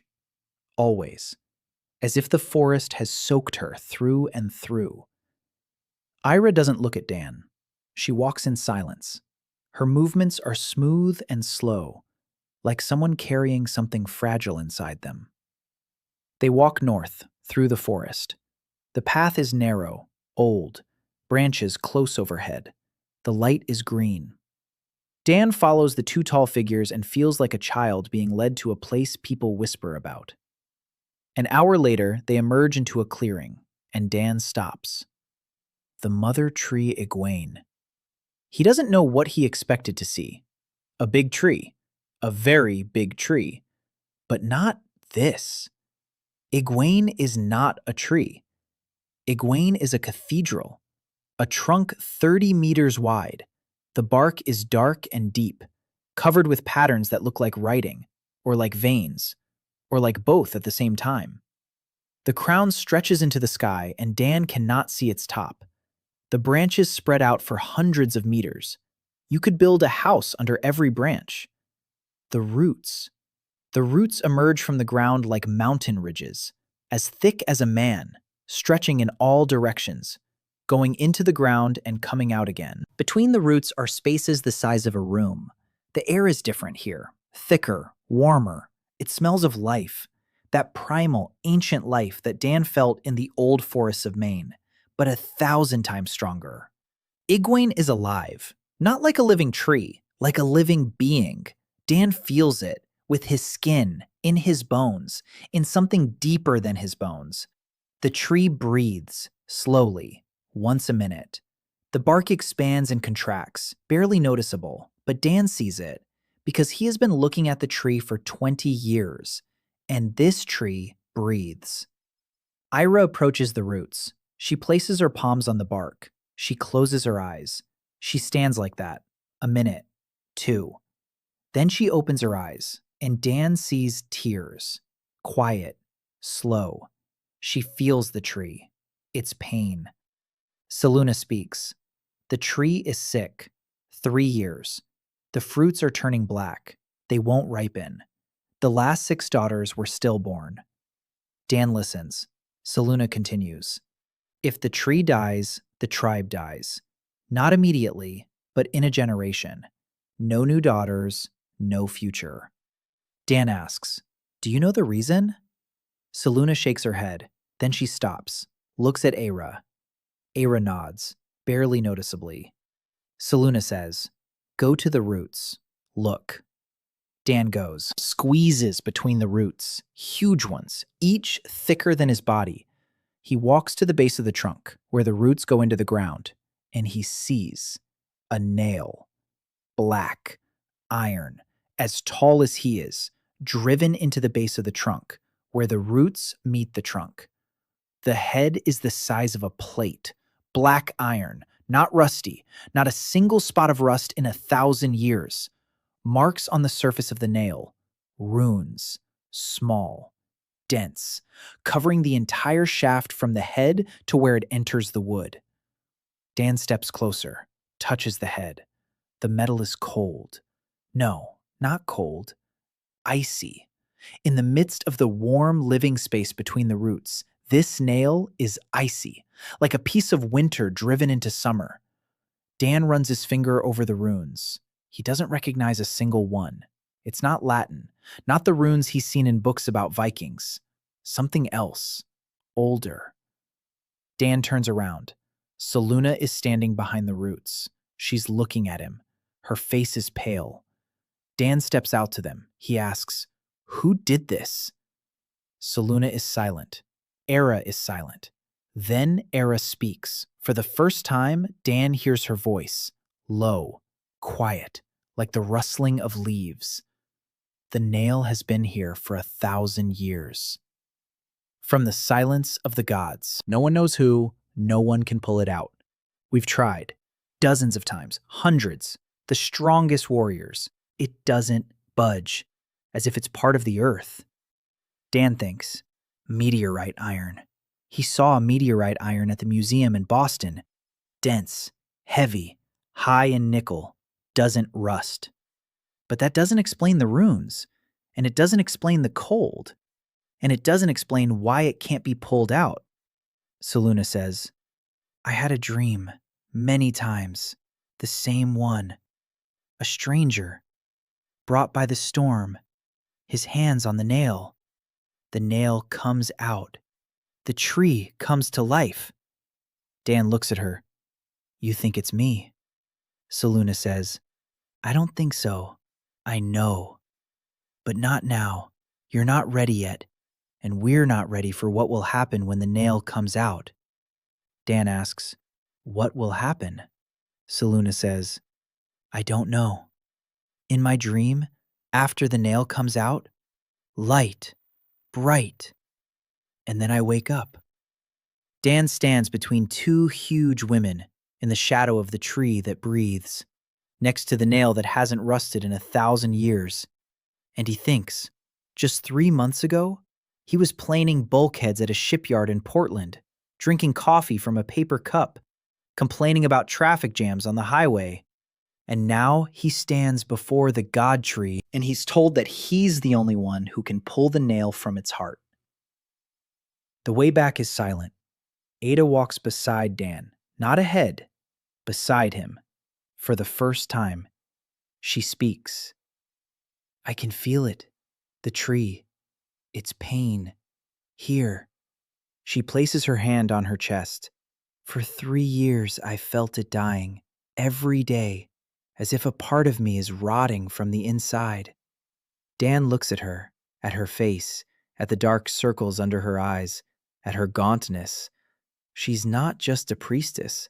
She's connected to the tree, physically. His pain is her pain. 3 years of unending pain. Dan says, "I'll find a way." Ada looks at him. There's no hope in her eyes. There's something else. A desire to hope, a fear of hoping. She says, "Don't promise." Dan says, "I'm not promising. I'm saying I'll try." Ada turns away. She walks on. But Dan notices her step is a little lighter, slightly faster, a tiny difference, but a difference. In the evening, Dan sits in the workshop and thinks. A nail, meteorite iron, runes that no one can read, 1,000 years. Something doesn't add up. Who drove in the nail? Why? Why meteorite iron? Why runes? Dan is a carpenter, not a historian, but he knows how to see the structure. And this structure has a logic to it. The nail isn't random, it's functional. It does something, or prevents something from being done. Dan recalls Vesnir's words. There are things that are broken correctly. She knows. Vesnir knows something about the nail, knows why it's there, and doesn't want it pulled out. The question is, why?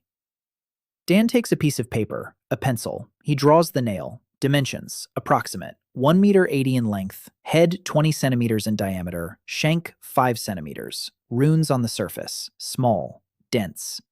He draws the runes from memory, inaccurately, but the general outline, the character of the lines, angular, geometric, not like the known writing systems. Dan looks at the drawing. He thinks. He needs to go back, with paper, with a pencil, to sketch the runes accurately, each one, all of them, and then try to understand what they mean. Kaylin comes over to Dan, silently. She sits down next to him, looks at the drawing, doesn't ask. She stopped asking a long time ago. She just comes over, sits down, works beside him if there's work to be done, sits beside him if there isn't. Dan is used to it, to her silent presence, to the scent of wood she carries on her hands, to her dark eyes that look at him and then look away. Today she doesn't look away. She looks straight at him. Dan looks back. Kaylin says, "You saw the tree." Dan nods. Kaylin says, "It's beautiful. It really is, even though it's sick." Dan nods. "Yes, beautiful." Kaylin says, "Thank you." Dan asks, "For what?" Kaylin shows her hands. "For this. For the fact that my hands can do things now. For the spoon. For the chisel. For showing me that I'm not weak, that I'm different, and that being different isn't bad." Dan looks at her hands. Long, slender fingers calloused from the wood. The hands of a master. He says, "I didn't show you. I just gave you the tools. You showed yourself." Kaylin smiles, for the second time ever. The first time was a smile of relief. This time is different. Warm. Open. She stands up. She leaves. She stops at the door. She says without turning around, "I'll be there, always, no matter what happens." She leaves. Dan sits. He looks at the drawing of the nail. He thinks about the tree, about the nail, about Kaylin, about Bryn who said, "You are mine," about Salune who sees him in her dreams, about Ira who feels the tree's pain, about Tara who is afraid to love, about Vesnir who knows more than she says, about Lien who writes everything down, about the fact that he's a carpenter from men and that his life has become something he didn't plan, didn't want, didn't choose, but can't let go of. The 6th month, a major construction project. Dan announces the project at the council meeting, a communal house, a workshop for everyone, with a roof, with walls, with a stove inside, with workstations, with shelves for tools, with hinged doors. Tara listens in silence. She doesn't object. Bryn supports it immediately. Saluna nods. Vesnir is silent. Her pale eyes stare at Dan, without blinking. The council approves. Dan unfolds the plan on the paper. A log frame, walls of horizontally laid logs with notches, a gabled roof with a chimney, windows, the first windows in the history of your doll. Not glass, stretched leather, but light passes through. The floor is raised above the ground on a stone fundament, dry, level.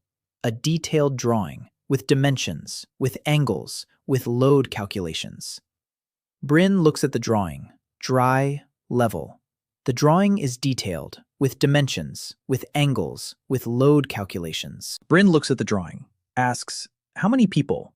Dan says, 10, for 20 days. Bryn nods. Tomorrow, construction begins. And for the first time, Dan works as a foreman, not with his hands, with his head. 10 female warriors, each 10 times stronger than him. Each can lift a log he can't budge, but not a single one knows where to put it. Dan stands in the center of the site with the blueprint. He points. This log goes here. This groove goes here. This angle is exactly 90 degrees. A rope with 12 knots. Check it. 3, 4, 5. Right angle. Exactly. Every time. Lien walks around with a tape measure. She measures everything. She checks. She reports to Dan. 2 fingers to the left. He adjusts it. Kaylin cuts the grooves. Her joints are perfect. The tenon fits into the mortise without a gap. No glue, no nails, just precision. Ren forges the brackets and hinges. Her forge is running at full capacity. A young warrior who used to carry water is pumping the bellows. Now the water is carried by a pipeline, and she pumps the bellows. Redistribution.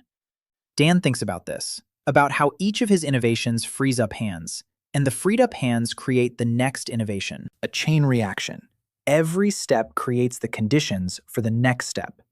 On the 10th day of construction, an incident occurs. At night, someone saws through a support post, the right front one, the one holding up the entire right side of the structure. In the morning, Kaylin arrives first. She hears a crack. She screams. Everyone runs away. The post breaks, the right side of the roof sags. It doesn't collapse, it sags, because Dan had built a safety margin into the structure. A shipyard habit. Never calculate to the exact limit. Always double the margin. The roof sags 20 centimeters and stops. The neighboring posts hold. The brackets hold. No one is injured. Dan examines the broken post. A cut. Clean, straight, with a saw. At night. 3/4 of the way through. They left a quarter so the post would stand until morning, until people were around. Calculation, cold, precise. Someone wanted the roof to fall on people. Dan feels a chill in his stomach. This isn't sabotage. It's attempted murder, disguised as an accident. He walks over to Saluna, shows her. Saluna looks at the cut. Her face hardens. She says one word, Vesnir. Dan says, "There's no proof." Saluna says, "We don't need proof. I know," Dan says. "What are we going to do?" Saluna thinks for a long time. Then she says, "Nothing. for now. If we accuse Vesnir without proof, the council will split. Tara will take her side. Not because she agrees, because Vesnir is the elder. To accuse the elder is to undermine the foundations.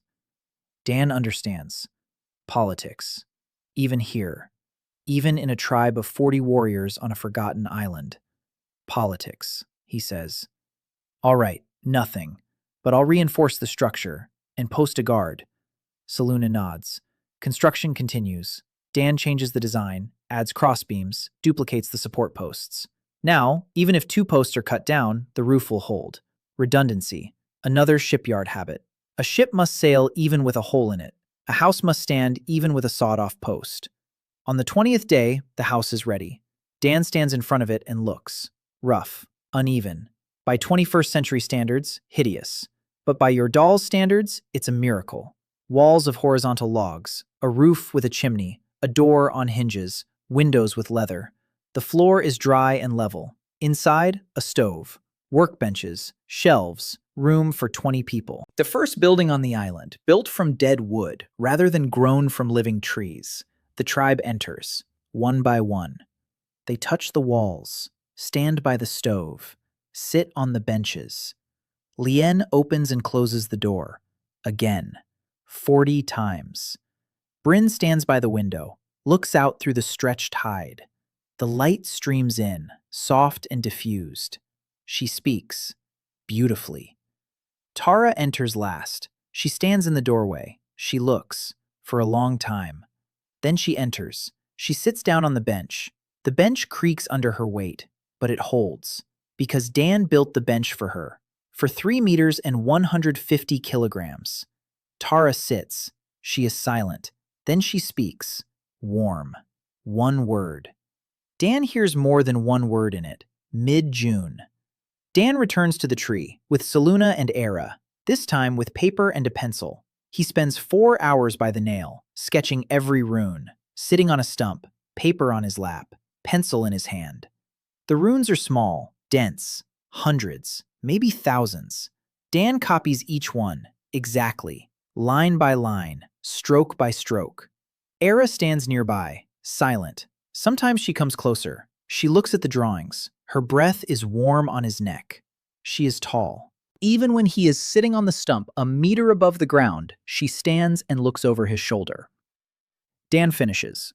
12 sheets of paper are covered in runes. He looks at them. He doesn't recognize them. But he sees a pattern. The runes repeat. Not all of them, but some, in groups, like words or like formulas. There is a structure. And where there is structure, there is logic. And where there is logic, it can be deciphered. The way back. Era walks beside him, closer than last time. Their shoulders almost touch. Her shoulder is at the level of his head. She says, "Do you believe you can read them?" Dan says, "I don't know, but I'll try." Era says, "I feel like the tree is waiting. Every day it gets worse. Every day something fades away, like a light going out, slowly, but unstoppably." Dan says, "I'll be faster." Era stops, looks down at him, says, "Thank you. Not for the words, for not saying everything will be okay, for telling the truth." Dan nods. The truth is all he has. They walk on, toward the village. In the evening, Dan lays out the sheets on the table in the workshop. 12 sheets, hundreds of runes. He begins his work. He looks for repeating groups. He finds them. 7 groups of runes that appear more frequently than others. Maybe these are the roots, the foundations, like root words in a language. He looks for a pattern, the arrangement of the groups relative to one another, frequency, order. Dan isn't a linguist. He's a carpenter. But he knows how to see structure, in wood, in construction, in numbers, and in runes. It will take a long time, weeks, months, but he started. Lien comes to help. She loves patterns. She loves numbers. She loves finding order in chaos. Dan gives her copies of the runes. He says, "Count. How many times does each symbol appear?" Lien counts, quickly, accurately. In 2 days, they have a frequency table. The most frequent symbol, the second most frequent, the third. Just like in cryptography, Dan isn't a cryptographer, but he knows the principle. The most common letter in a language is a vowel. If runes are a language, if they're a language at all, he isn't sure, but it's a start. The seventh month, the first winter on Yordal. Dan had been preparing for 2 months. Food supplies have been counted and recorded by Lien. Meat, grain, roots, dried berries. For the first time in the tribe's history, someone knows how much food there is and for how many days. Usually, the tribe ate until there was no more. It ran out. They hunted. Sometimes there wasn't enough. They went hungry. They accepted it as a given. Dan doesn't accept it. He calculates. 40 warriors, calorie content, consumption, supply. Winter lasts 3 months. They need this much meat, this much grain. He draws up a schedule. Leanne writes it down. Bryn looks at the notes and says it's magic. Dan says it's arithmetic. Bryn says she doesn't see the difference. Winter comes quickly, in a single day. Autumn in the morning, snow in the evening. Wet, heavy snow. The temperature drops. Dan is freezing. He's constantly freezing. The elves aren't cold. Their bodies give off heat like stoves. They walk around in thin tunics at a temperature that makes Dan wrap himself in 3 layers of skins. Leanne laughs at him. She says he's like a baby bird that fell out of its nest in winter. Dan isn't offended. He really is freezing. But the stove in the communal house saves him. And the stove in Saluna's hut, which he built a week ago. The first winter with stoves. The first winter when warmth doesn't depend on a fire outside. Dan is working on personal tools. It's a project he's been planning for a long time. For every female warrior in his inner circle. An item. One. Made just for her hand, for her pain. The bow for Bryn is already ready. Kaylin has already received her spoon. Now the rest. For Ren the blacksmith, he is making a hammer. Not heavy, light. Made of good steel forged in the smithy with new bellows. The handle is ashwood, carved, wrapped in thin leather, to fit Ren's grip, to fit the width of her palm, to fit the length of her fingers. The hammer sings in her hand. Ren takes it, weighs it, strikes the anvil. The sound is clear and ringing. Ren looks at the hammer, then at Dan. She says nothing. But from this day on, the hammer never leaves her hand. She sleeps with it by her side, just like Bryn sleeps with a bow. For Lien, Dan doesn't make a tool, a notebook. He stitches sheets of paper together. He makes a cover out of thin leather, an embossed design on the cover, Lien's name in the tribe's language. Lien holds the notebook and can't speak for 5 minutes. For Lien, not speaking for 5 minutes is like another person not breathing. Then she hugs Dan, gently. Because the last time she hugged him with all her strength, he couldn't breathe.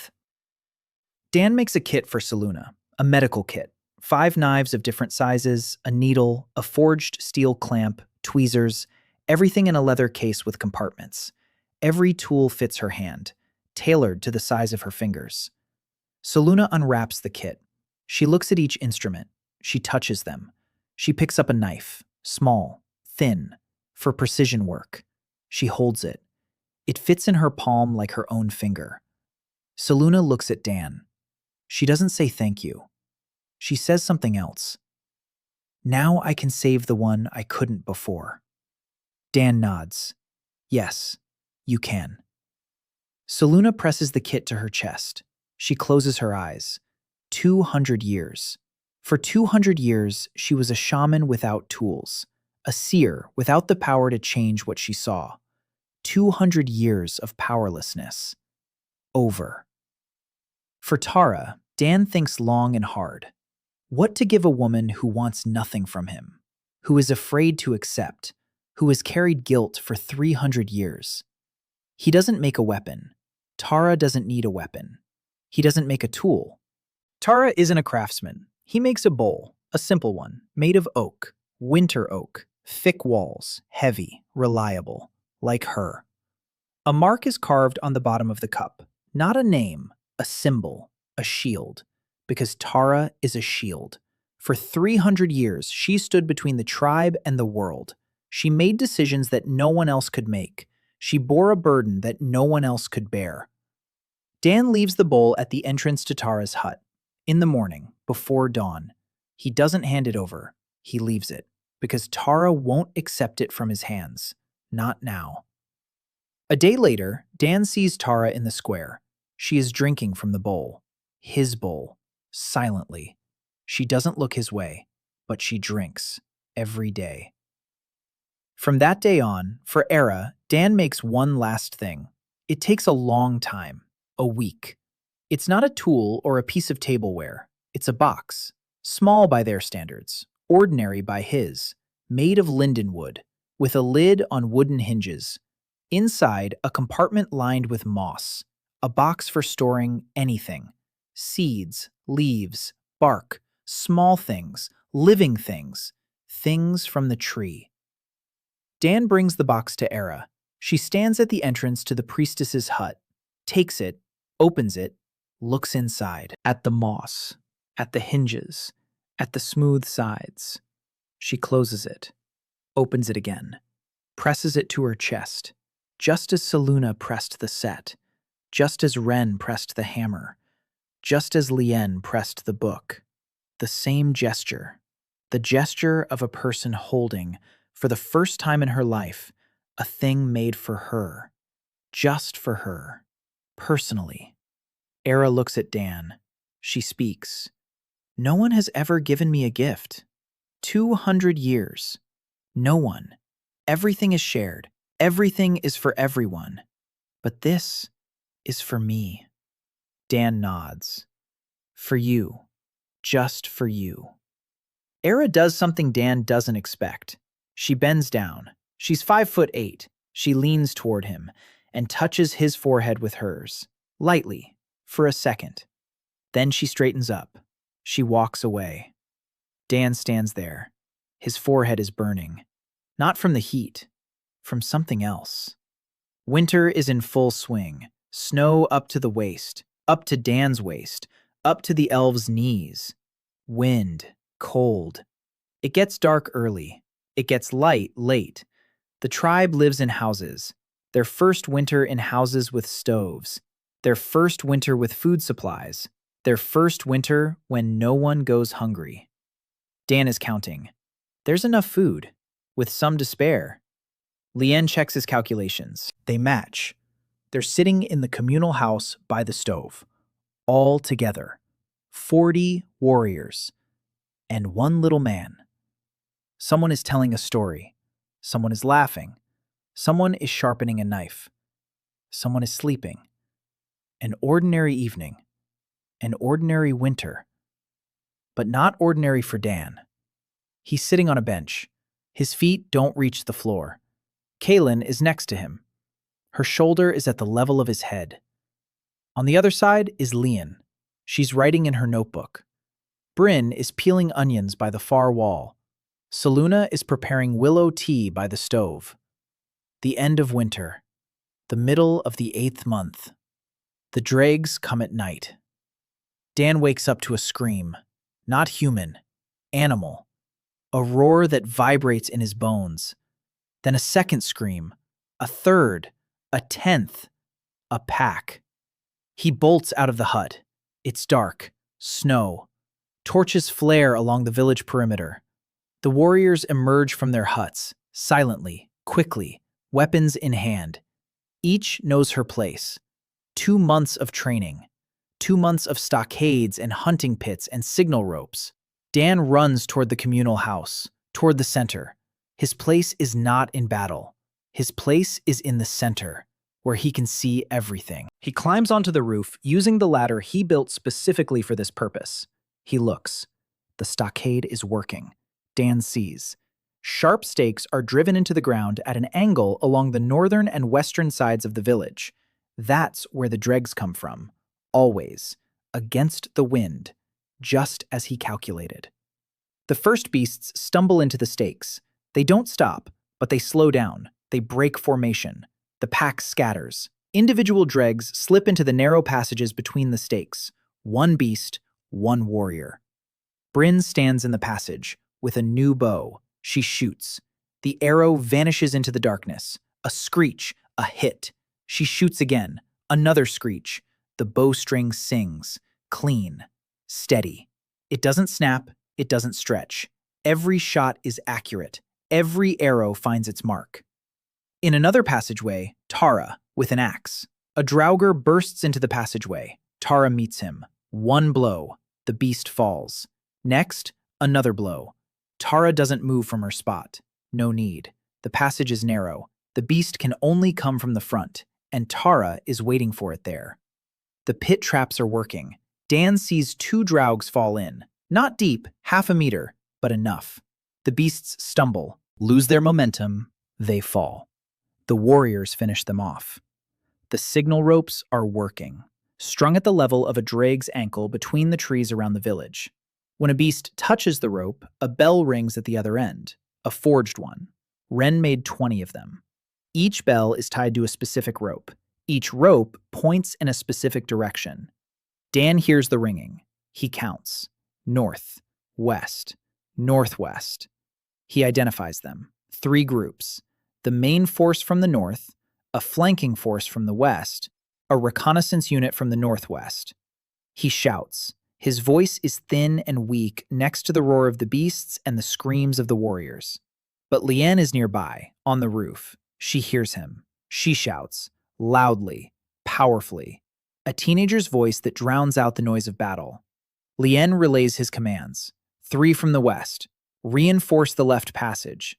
Bryn hears. He moves 2 female warriors to the left, just in time. 3 dregs rush into the left passage. They encounter not emptiness, but spears. The battle lasts an hour. Dan is on the roof. He counts. He watches. He commands through Lien. He sees every passage, every pit, every rope. He sees where it's thin, where they're pressing, where help is needed. His eyes are the eyes of the whole village. His mind is the plan he's been drawing up for 2 months. And the plan works. Not perfectly. 2 dregs break through the palisade, one through a spot where the stakes are too far apart. Dan sees it. He remembers. He'll fix it tomorrow. Kaylin meets the ones who broke through. Dan freezes on the roof. Kaylin, who's afraid of blood, who doesn't like to fight.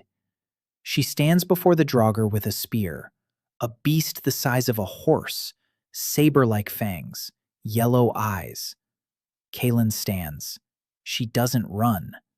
The spear in her hands doesn't tremble. She waits.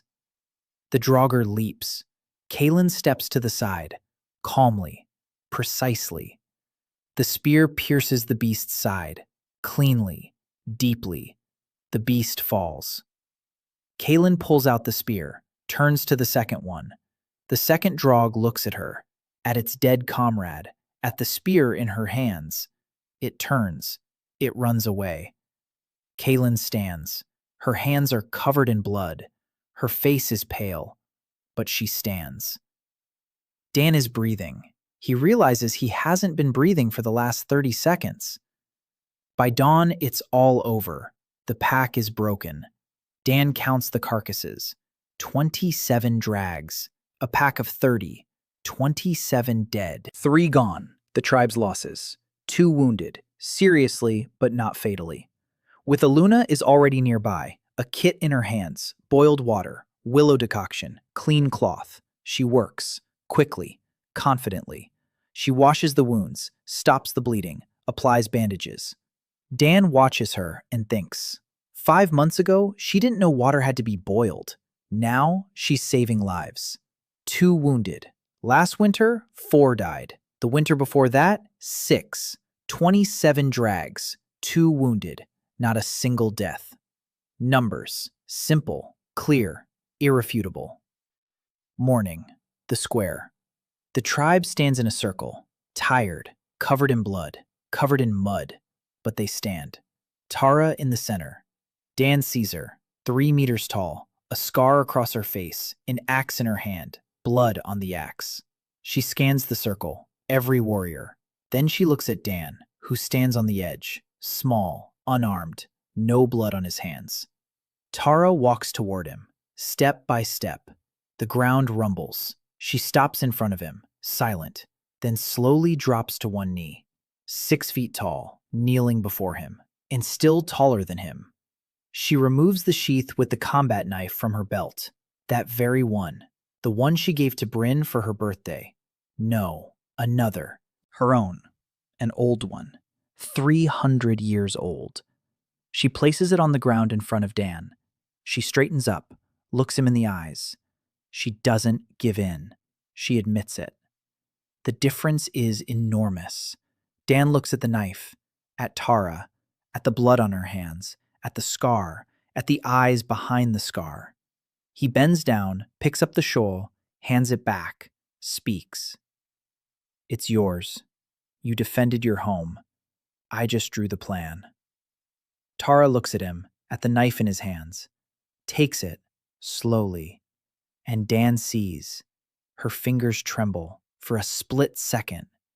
Then she straightens up, she turns away, she walks off. Silence all around. Then Bryn exhales, loudly, and says one word, which Dan doesn't understand. He asks Lien about it later. Lien says it's an ancient word. It means the one who stands behind the shield and guides it. Dan thinks, sounds better than carpenter. The day after the battle, Dan walks through the village, inspects the damage. The palisade. 3 sections are broken. 2 passages are blocked by carcasses. 5 trap pits have collapsed. 10 signal ropes are torn. He makes a note. Repair, improve, reinforce. Stakes closer together. Deeper pits. Stronger ropes. A second row of stakes. Alternate passages. Every mistake is a lesson. Every lesson is a life that can be saved next time. Dan is working, Kaylin is nearby, silent. Her hands are clean. She has washed away the blood. But something in her has changed. She stands straighter, looks straight ahead, doesn't look away. She killed the dreg. She, who was afraid of blood, killed the beast and didn't break. Not because she stopped being afraid, because she understood that fear doesn't mean weakness. Dan sees this and thinks, maybe this is more important than the bow and the mill and the water pipe put together. When a person realizes what they're capable of, it changes everything. The 9th month. Winter is leaving. The snow is melting. The stream swells and roars. Dan takes the water pipe apart for the duration of the flood. Then he'll put it back together, stronger, better, with spare joints, with a filter made of sand and charcoal at the inlet, so the water comes out clean. He's already thinking about it, about the next step, about what can be improved. The list in his head is endless. Every day he adds a new item. Every item adds a new day of life. But now it's not about survival. Dan stopped thinking about survival long ago. He thinks about building, about the future, about the tribe that will live on after him. Deciphering the runes is going slowly. Dan and Lien pore over the sheets every evening. The frequency table is ready. The 7 most frequent symbols, 12 in the middle range, the rest are rare. There's a structure, groups of 3 to 5 symbols. It looks like words. Dan is looking for a pattern, repeating combinations. He finds one that appears more often than the others, a group of 4 symbols. It appears at the beginning of every 3rd line. Maybe it's a name, or a title, or a keyword. He doesn't know, but he remembers it. He labels this group the first word. Lien suggests showing the runes to Selune. Maybe the shaman knows the old symbols. Dan takes the sheets to Selune. She looks at them for a long time, runs her finger along the lines, shakes her head. She says, I don't know, but I've seen something like this a long time ago, in a cave on the east shore, when I was young, 100 years ago. A cave with drawings on the walls, drawings and symbols, similar to these. Dan asks, can you take me there? Seluna nods. When the snow melts. The snow melts in 3 weeks. Dan heads for the eastern shore, with Seluna, with Bryn, with Kaylin. Bryn for protection, Kaylin because Dan can't stop her. She follows him everywhere, silently, devotedly, like a shadow that has chosen its master. The journey is long, all day, through the forest, across the swamp, across a rocky ridge. Dan is getting tired. His short legs take 3 steps for every step the elf takes. Bryn offers to carry him. Seriously, no irony. Dan refuses. Stupid pride. But it's his. By evening, they reach the eastern shore. Cliffs. Black, sharp. Waves crash against them. A cave at the base of the cliff. The entrance is low. For the elf. For Dan, it's normal. They go inside. It's dark inside. Bryn holds a torch. Light falls on the walls. And Dan sees drawings carved into the stone, deeply, meticulously. 1,000 years ago, someone spent months on this work. The drawings depict a story. Dan reads them like a comic book, from left to right. First panel, a tree, huge. Figures beneath it, tall, with pointed ears. Men and women. Men. Dan looks at Seluna. She nods. Yes, there were men once, long ago, before the silence. Second panel, the tree glows. Lines extend from it, like rays, or like roots in different directions. Under the tree, a figure. One. A woman. Large, larger than the others. A crown of branches on her head. The matriarch. Third panel. Lines from the tree go down, underground, and connect with something, with another drawing, another place, other figures, small, without pointed ears. People. Lines from the tree lead to them. A portal. Dan understands. The tree was a portal, a connection between 2 worlds, his world and this one. Fourth panel.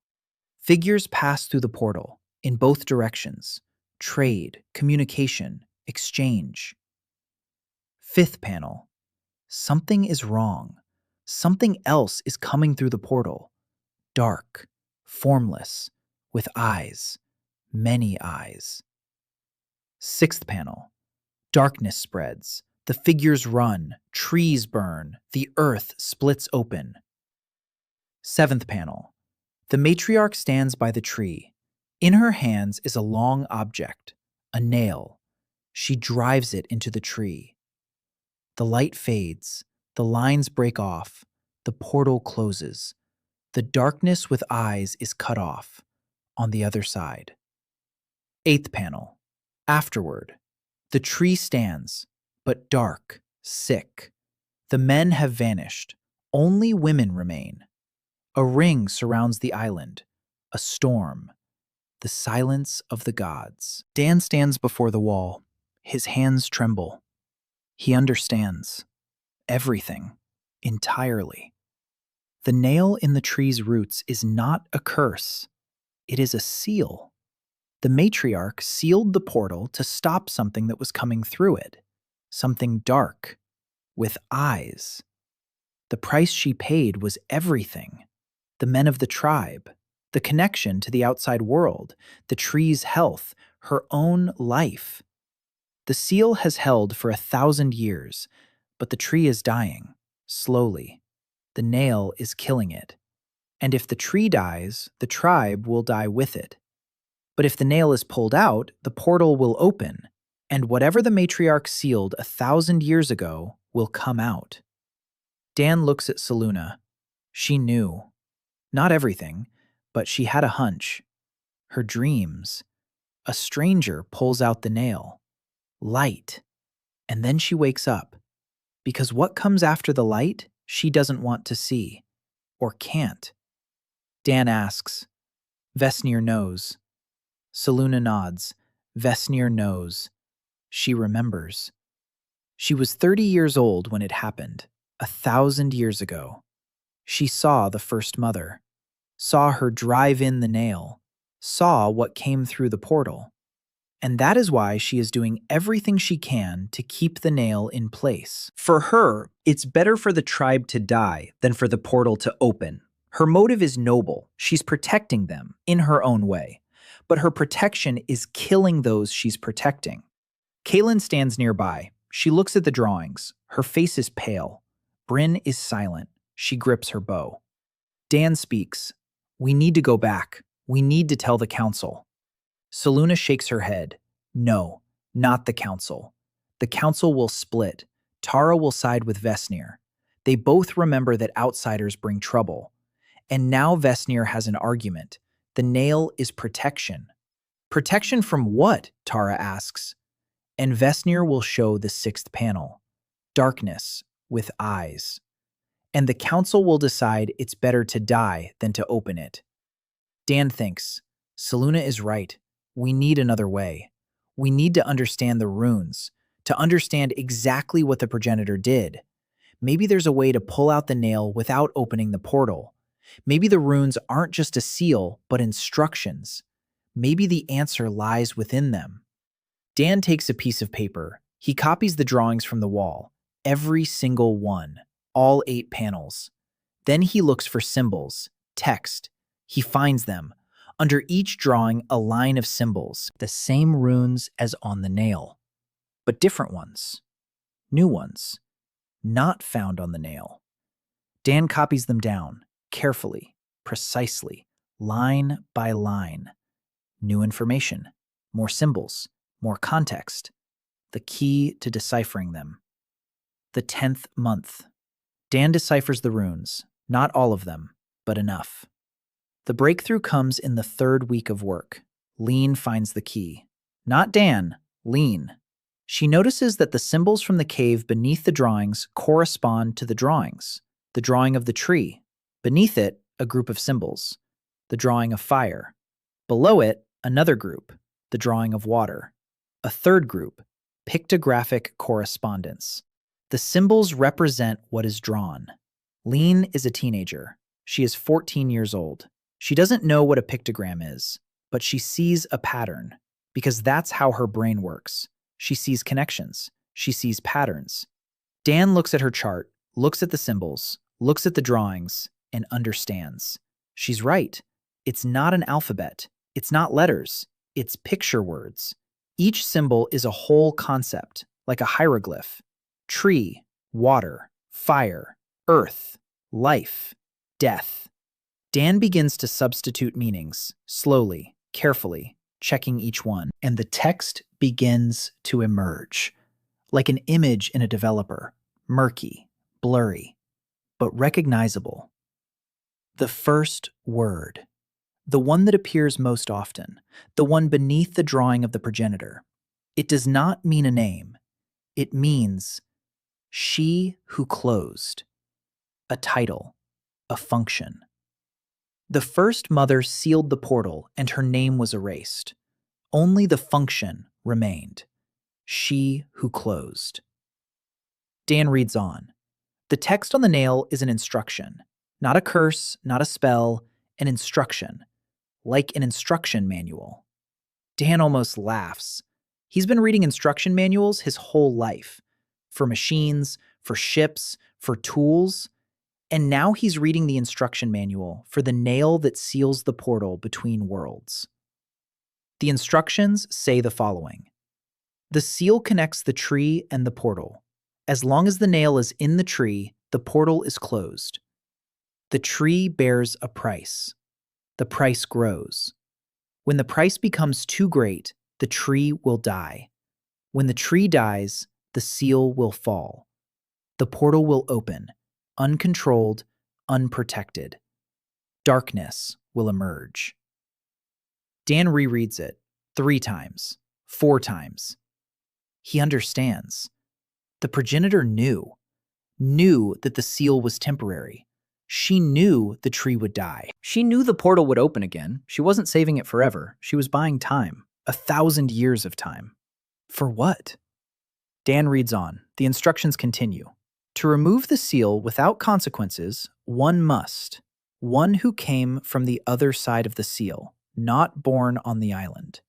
His hands on the nail, his will. The nail will come out, the portal will open. But if the hands are right, if the will is pure, the portal will not open into darkness, The portal will open into light, into the original state, into what was before the darkness came. A connection between worlds, pure, without darkness. Dan sits over the sheets of paper. His hands are trembling. The pencil is trembling. He understands. The matriarch didn't just seal the portal. She left instructions for the one who would come after, for the stranger, for the person from the other side, for him. She knew he would come, or hoped. 1,000 years ago, she drove in a nail and hoped that in 1,000 years, someone would come who could pull it out correctly. Not just yank it out, but pull it out so that the portal would open pure. Dan thinks of Vesnir. Vesnir saw the first mother drive in the nail, but did she know the instructions? Did she read the runes? Or did she see only darkness, only fear, only the need to seal it? And she decided that the seal must stand forever, even if the price of eternity is the death of the tree, the death of the tribe. Vesnir is not a villain. She is a woman who has been afraid for 1,000 years, and fear became her faith, and faith became a wall, and the wall kills those it protects. Dan goes to Seluna. Night. Everyone is asleep. He wakes her, shows her the decryption. Seluna reads, slowly. Dan translates symbol by symbol. She listens. Her eyes widen, then fill with tears. She says, "The matriarch didn't curse us. She was saving us. Twice. Once when she drove in the nail, and a second time when she wrote down how to pull it out." Dan nods. Yes. Seluna says, "You can do this." Dan says, "I can, but should I? If I'm wrong, if the decoding is inaccurate, if I misread even a single symbol, the portal won't open into the light, but into the darkness. And what came 1,000 years ago will come again." Seluna is silent for a long time. Then she says, "And if you do nothing, the tree will die. The portal will open, without you, without control, without clean hands. The darkness will come out anyway. The question isn't whether to do it or not. The question is when and how." Dan sits. He thinks. She's right. The tree is dying. 1 year, 2, maybe 3. Then the end. The seal will break, the portal will open, and the darkness will emerge. Uncontrolled, unprotected. He can do it now, with his own hands, hoping the instructions are correct. Or wait and face the darkness without hope. The choice is terrifying, but the choice is clear. Dan asks Seluna for a meeting, not a council, his inner circle, those he trusts. Seluna, Bryn, Kaylin, Lean, Ira, Tara. Yes, Tara too, because it can't be done without her. They gather in the common house, at night, after the village has fallen asleep. Dan lays out the sheets, the drawings from the cave, the runic decipherment, Lean's tables, and he explains everything. From the beginning, the tree portal, darkness with eyes, the progenitor and the nail, the seal that kills the tree, the instructions left by the progenitor, the chance to pull the nail out correctly, and open the portal to the light, not the darkness. He speaks at length, an hour. He translates the runes, explains the logic behind the decryption, shows the evidence. Silence. Long. Heavy. Bryn sits. She looks at the bow in her hands, at her mother's name on the handle. Kaylin sits next to Dan, so close that their shoulders touch. Leanne looks at her charts, at the numbers she's been counting for weeks. Era stands by the wall. She presses the box to her chest. Her eyes are closed. She feels the tree, even from here. Its pain. It's fading. Tara sits across from her, a bowl in her hands, his bowl, with a shield at the bottom. She is silent longer than anyone else. Then she speaks. 300 years ago, I killed a boy because I was afraid of what the strangers would bring. 1,000 years ago, the first mother drove in a nail because she was afraid of what came through the portal. We were always afraid, and fear kept us safe. But now fear is killing us. She falls silent, looks at Dan. You might be wrong. Dan nods. I might, Tara says. But if you don't try, we'll definitely die. Dan nods. Yes. Tara lowers her eyes. She looks into the bowl, at the shield at the bottom. Then she lifts her head. When? Dan says. The winter solstice, the longest night. When the tree is at its weakest. When the seal is at its thinnest. Seluna nods. In 2 months. The 11th month. 2 months until the solstice. Dan prepares, every day, according to plan. First, he rereads the decryption, over and over, checks every symbol, every meaning, every connection. Lien checks him, he checks Lien. 2 minds, 2 pairs of eyes. If there's a mistake, they'll find it before it's too late. Second, he goes to the tree, every week, with Aira, looks at the nail, touches the runes, compares them to the copies, looks for discrepancies, finds 2, minor ones, corrects them.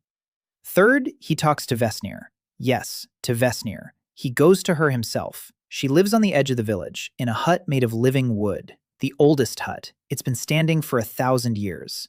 Dan walks in, uninvited. Vesnir is sitting by the hearth. Pale eyes look at him, without surprise. She was waiting. Dan sits down across from her. He speaks. I know about the nail. I know who drove it in. I know why. Vesnir is silent. Dan continues. I've read the runes. Vesnir is silent. Dan says, You saw what came through the portal 1,000 years ago. Tell me. Vesnir is silent for a long time. A minute, 5 minutes, 10. Then she speaks. Her voice is quiet, steady, like a river beneath the ice. I was 30 years old, young, foolish. I was standing by the tree when the portal opened. I saw the light. I saw figures on the other side. People. Small, like you. They came and went. They traded. They made friends. It lasted 100 years. Then the light changed. It grew dark, cold, and it came through the portal. She falls silent. Her hands are trembling. 1,000 years have passed, and her hands are trembling. Something came, formless, faceless, with eyes, hundreds of eyes. It didn't attack, it entered, into the trees, into the stones, into the people. Those it touched ceased to be themselves. They walked, they spoke, but their eyes were empty, like mine are now. She looks at Dan. Her eyes are pale, almost white. Dan understands. She didn't just see the darkness touched her, 1,000 years ago, and never left completely. Pale eyes, an empty gaze. It's not old age, it's a mark. Vesnir speaks. The matriarch stood by the tree, alone. She drove in a nail. The light went out. The darkness was cut off. But the price? The men vanished, all of them, in a single day. A storm arose. The circle closed. We were left alone. Forever. Vesnir falls silent. Then he speaks. I remember the eyes of darkness every night for 1,000 years. And you want to open the portal again, Dan says. The first mother left a way to open it cleanly, without darkness. Vesnir looks at him for a long time. You believe her, Dan says. Yes, Vesnir says. I don't believe her. She stands up. She walks into the depths of the hut. The conversation is over. Dan steps outside. He stands in the open air. He breathes. He saw her eyes, pale, empty, a trace of darkness, 1,000 years. He can't blame her. He can't hate her. She carries within her a trace of what came through the portal, every day, every night. Her fear is not irrational. It is written into her body, into her eyes, Dan thinks. What if she is right? What if the progenitor was wrong? What if the instructions don't work? What if pure revelation is impossible? What if the darkness comes again? He stands and thinks. Then he goes to the workshop, takes the sheets, rereads them, for the 100th time, looks for a mistake. He doesn't find one. The instructions are clear, pure, logical. The one on the other side, pure will. Hands on the nail. The portal will open into the light. Dan wants to believe. He chooses to believe. Because the alternative is the tree's death and uncontrolled darkness. Dan goes to Era. He finds her by the tree, as always. She's sitting at the roots, hands on the bark, eyes closed. Dan sits down beside her, silently, waits. Era opens her eyes, looks at him, speaks. He's worse, every day worse. Before, I felt him as an old man, tired, but alive. Now I feel him as... She doesn't finish. No need. Dan understands. The tree is dying, not growing old, dying. It's not a matter of years, but months, Era says, when you pull out the nail. Not if, when, Dan says. In 2 months, the solstice. Era nods. I'll be there. I'll hold the tree as long as I can, while you do what needs to be done. Dan looks at her, thin, pale, with dark circles under her eyes. She gives herself to the tree every day, drop by drop. She keeps it alive, with herself. Dan says, "You're saving it." Era shakes her head. "I'm slowing it down. You'll be the one to save him." Dan takes her hand, big, cold. She shivers, doesn't pull her hand away. They sit at the tree's roots, in silence. The nail is black and cold beside them. Dan feels it. Icy breath, alien, wrong, like a splinter in a living body. He'll pull that splinter out, in 2 months, or die trying. 1 month until the solstice. Vesnir delivers the final blow. Not to Dan, to the council. She demands a full assembly, all 40 warriors, all the elders. Vesnir stands in the center of the circle and speaks. For the first time in decades, she speaks at length, loudly, clearly. She tells of the darkness, of the portal, of what happened 1,000 years ago. Every detail, every horror. Eyes, empty faces, trees that rotted in a minute, stones that cracked, water that turned black. She speaks for an hour. Her voice is steady, emotionless. It's scarier than a scream. Then she points at Dan. He wants to open the portal. He wants to let it out again. Silence. 40 pairs of eyes are on Dan. He feels them. Fear, doubt, anger. Vesnir has done what Selûne feared, a schism. Dan stands up, small, 5 feet 8 inches, among 3-meter-tall warriors. He speaks, calmly, steadily, like Vesnir. No shouting, no emotion. He talks about the runes, about the decryption, about the First Mother's instructions, about how the seal is temporary, that the tree is dying, that the portal will open anyway, with him or without him. But with him, there's a chance to open it cleanly, without darkness. Without him, there's no chance. He speaks for 20 minutes. Then he falls silent. Liane stands up. She shows the tables, calculations, numbers. She speaks in a language the tribe is beginning to understand, the language of numbers. Then Bryn stands up. He speaks briefly. I believe him. My bow speaks for him. My arrows speak for him. My home speaks for him. Everything he has done speaks for him. Then Kaylin stands up. For the first time in her life, she speaks before the council. Her voice is quiet, but firm. He saved my life. He gave me hands. I believe him. Then Ren silently raises the hammer, his hammer, a single gesture. Then Era, she says one sentence. The tree is dying. We have no choice. Then Tara, she stands, 3 meters tall, a scar across her face. She looks at Vesnir. She looks at Dan. She speaks. For 1,000 years we were afraid. Fear protected us. Now fear is killing us. I stand with him. Silence. Vesnir stands in the center of the circle, alone. Her pale eyes scan every face she sees. She has lost. Not because she was wrong, because the world has changed, and in the new world, her truth no longer works. Vesnir lowers his head. turns away. She leaves, silently. No one stops her. Dan stands, breathing. His hands are shaking. He won the vote, but he doesn't feel victory. He feels a weight, heavy, like a stone slab on his chest. The very same weight he felt when he woke up on this island a year ago.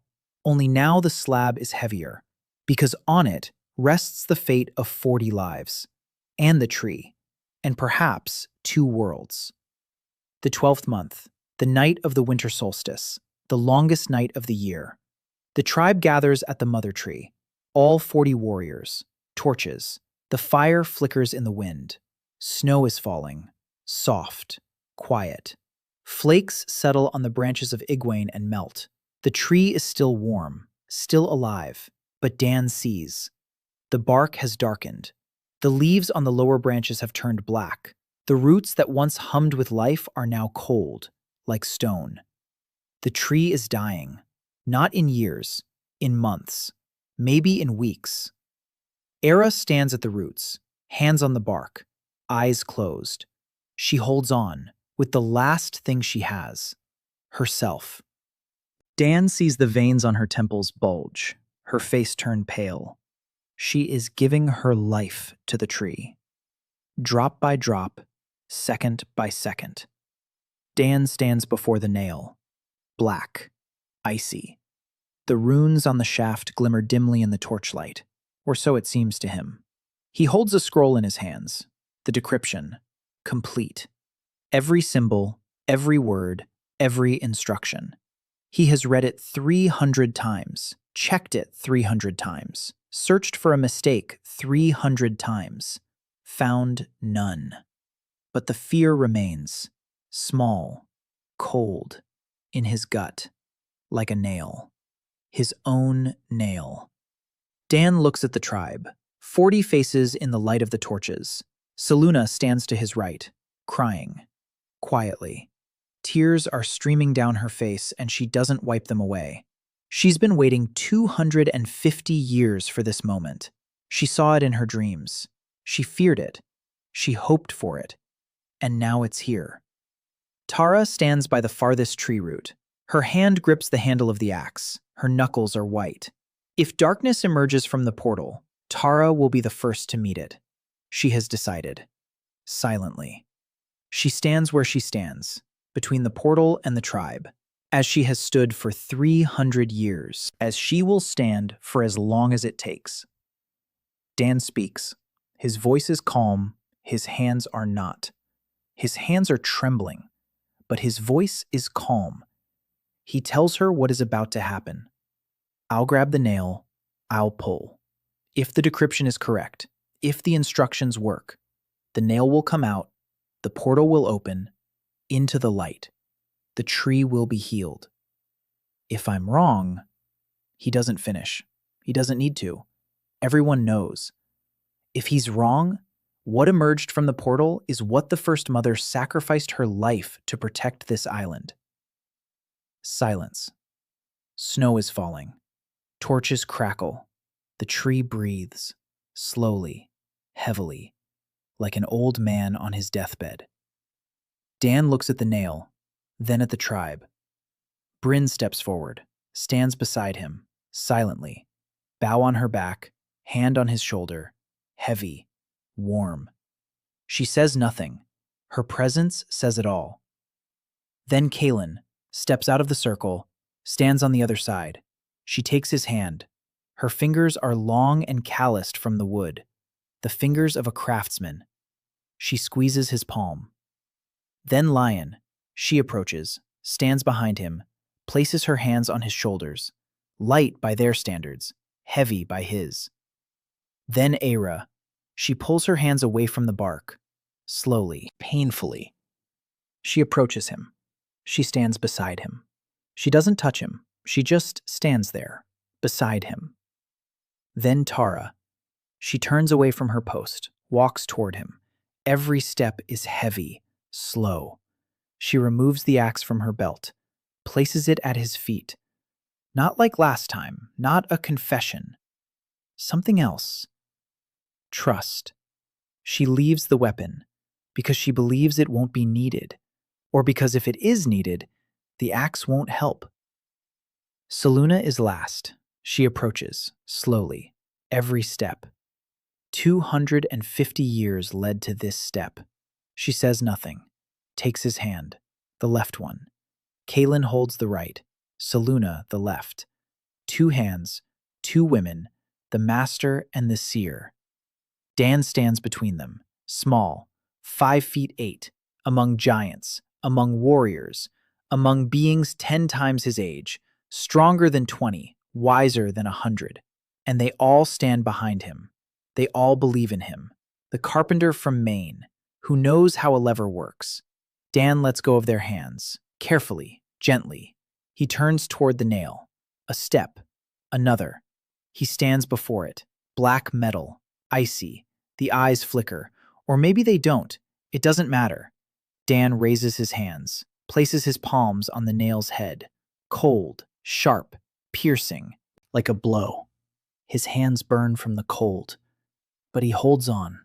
He thinks of his grandfather's hands, of the shipyard, of the smell of pine resin, of the brig Moreland, about the storm, about the icy water, about waking up in Saluna's hut, about the first word he learned, about the pulley, about Lien's face as she dragged the bull, about Kaelin and the willow decoction, about the stove and the bread, about the bow for Bryn, about the cup for Tara, about the box for Ira, about the hammer for Ren, about the book for Lien, about the spoon for Kaelin, about every single thing he made on this island, about every life he changed, about every day, about every morning when he woke up and thought about what he wanted to do today.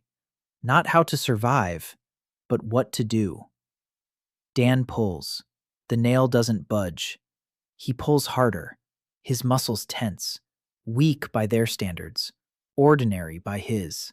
The nail stands firm, icy, dead, unmoving. Dan pulls. His hands burn. The cold creeps up his wrists, up his elbows, up his shoulders. He pulls. Nothing.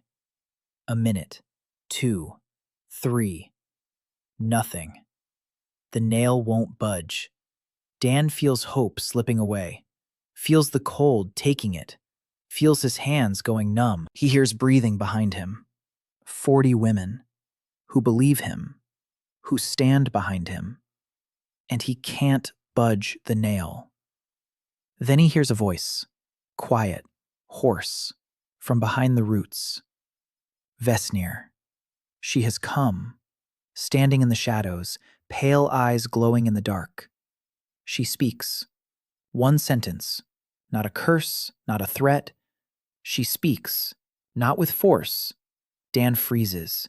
Not with force. He's a carpenter. He knows. You don't pull a nail out with force. You loosen the nail, find the angle, find the grain, and pull along it, not against it. Dan releases the tension. He relaxes his hands, stops pulling, places his palms on the head of the nail, just places them, feels the metal, feels the cold, feels the wood around the nail, the grain, the direction, where the wood wants to give way. Dan closes his eyes, listens, just as he has listened to the wood his whole life. Where the crack will go, where the grain goes, where the wood wants to bend. He finds it, the direction, the angle, slightly to the left, slightly toward himself, along the grain, where the tree wants to let go. Dan pulls, gently, effortlessly, along the grain. The nail moves, a centimeter, 2. A sound, low, hollow, from beneath the earth, like a moan. The tree moans, or sings. Dan pulls further. The nail goes in, easily, like butter, as if it had been waiting 1,000 years for these very hands, for this exact angle, for this exact movement. Dan pulls. The nail comes out halfway, 3/4 of the way, Light from beneath the bark, from the spot where the nail was. Golden, warm, alive. Not darkness. Light. Dan pulls one last time. The nail comes out completely. Heavy, icy. 1.80 meters of black meteorite iron. Dan holds it in his hands. And light. Light flows from the tree, from the wound, from the place where the nail had sat for 1,000 years. A golden stream. Up the trunk, along the branches, across every leaf. The tree bursts into flame. Not with fire, with life. The black leaves turn green. Dead branches straighten. The bark lightens. And a sound you don't hear with your ears, with your heart. The tree sings. Low, powerful, like an organ in a cathedral. The roots hum. The earth vibrates. The snow around the tree melts. Grass breaks through. Green, alive, in the middle of winter. Ira falls to her knees. She screams, not from pain, from relief. 3 years of pain, gone, in a single second. She feels the tree, alive, whole, healthy, for the first time in 3 years, for the first time in 1,000 years. Saluna cries, openly, loudly. 250 years of dreams come true. Bryn stands, silent. Tears are streaming. She doesn't wipe them away. Kaylin presses herself against Dan, hugs him, gently, so as not to break his ribs. Lien jumps up and down. The ground shakes. Tara stands, stares at the light, at the tree, at the portal that isn't there. The portal didn't open. The darkness didn't come out. Only light. Only life. Tara closes her eyes. She bows her head. Her shoulders shudder. Once. 300 years. 300 years of fear. Released. Dan stands with a nail in his hands. Heavy. Icy. Dead. The seal is broken. The tree lives. The portal did not open. The progenitor was not mistaken. The instructions worked. And Vesnir. Dan looks where she stood, a shadow among the roots. Vesnir stands. Her pale eyes gaze at the light. And Dan sees. The color of her eyes changes. The pallor fades, slowly, like dawn. Her eyes darken. They turn green. Alive. The trace of darkness fades. For 1,000 years it was within her. And now it is gone. Vesnir raises her hands. She looks at them, as if seeing them for the first time. Her lips tremble. She sinks to the ground. She sits down by the root. She covers her face with her hands. And she cries. For the first time in 1,000 years. 3 months have passed since the night of the solstice. Spring in Yordal, the first spring after the tree's healing. Dan stands in the village square and watches. The village has changed. The community house stands in the center, sturdy, with a chimney from which smoke rises, with a hinged door, with windows. Next to it is a workshop, a real one, with workbenches and shelves and tools on the walls. Next to it is a smithy. Ren stands by the forge, pumping the bellows. No, Ren's apprentice is pumping the bellows. A young warrior who used to carry water. And Ren is forging. Arrowheads, thin, precise, white iron, malleable. Ren smiles. Dan hasn't seen her smile before. A water pipe runs along the path from the stream. New, stronger than the old one, with a filter, with 2 outlets. One by the square, the second by the communal house. Dan walks through the village. He looks. He counts. A habit. 7 chairs, 7 different ones, each for its own mistress. Kaylin made 4 of them. Her work is finer and cleaner than his. 12 bowls on the shelves in the communal house. 12 different ones, each with a name on the bottom. The palisade around the village is finished, the entire perimeter, a double row of stakes, pitfalls, signal ropes, a system that works, one that has already proven itself. Bryn's bow hangs on the wall of the communal house, that very one, with Erna's name on the handle. Bryn hung it there not because she had stopped using it, but because she wants everyone to see it, to remember what can be done when someone makes something for you, personally, for your hand, for your pain. Dan walks toward the tree, alone. The path is familiar, every stone, every turn. He comes here every week, since the night of the solstice, to watch, to check, to rejoice. Egwene is healthy. The bark is light. The leaves are green, thick. The branches spread wider than before. The roots hum, warm, alive. Where the nail was, there is now a scar, a healed one. The bark has grown over it, healed. And on the branches, Dan looks up. Fruits, small, green, round, dozens of them. The first fruits in 3 years. The first fruits that don't turn black, that are growing, ripening. Aera said they'll be ready by summer. The first generation of daughters in a decade. The tribe will live on. Dan sits on a root, the very one he sat on when he sketched the runes a year ago. It feels like an eternity. He looks at his hands. Calluses, cuts, burns from the forge. A carpenter's hands. Hands that pulled a nail from the heart of a god. Not by force, by skill, by knowledge, by understanding how the wood wants to let go. Grandfather would be proud, or he would laugh, or both. Aera comes to him. She sits down beside him, closer than before. She has changed. The dark circles under her eyes are gone. Her face is alive.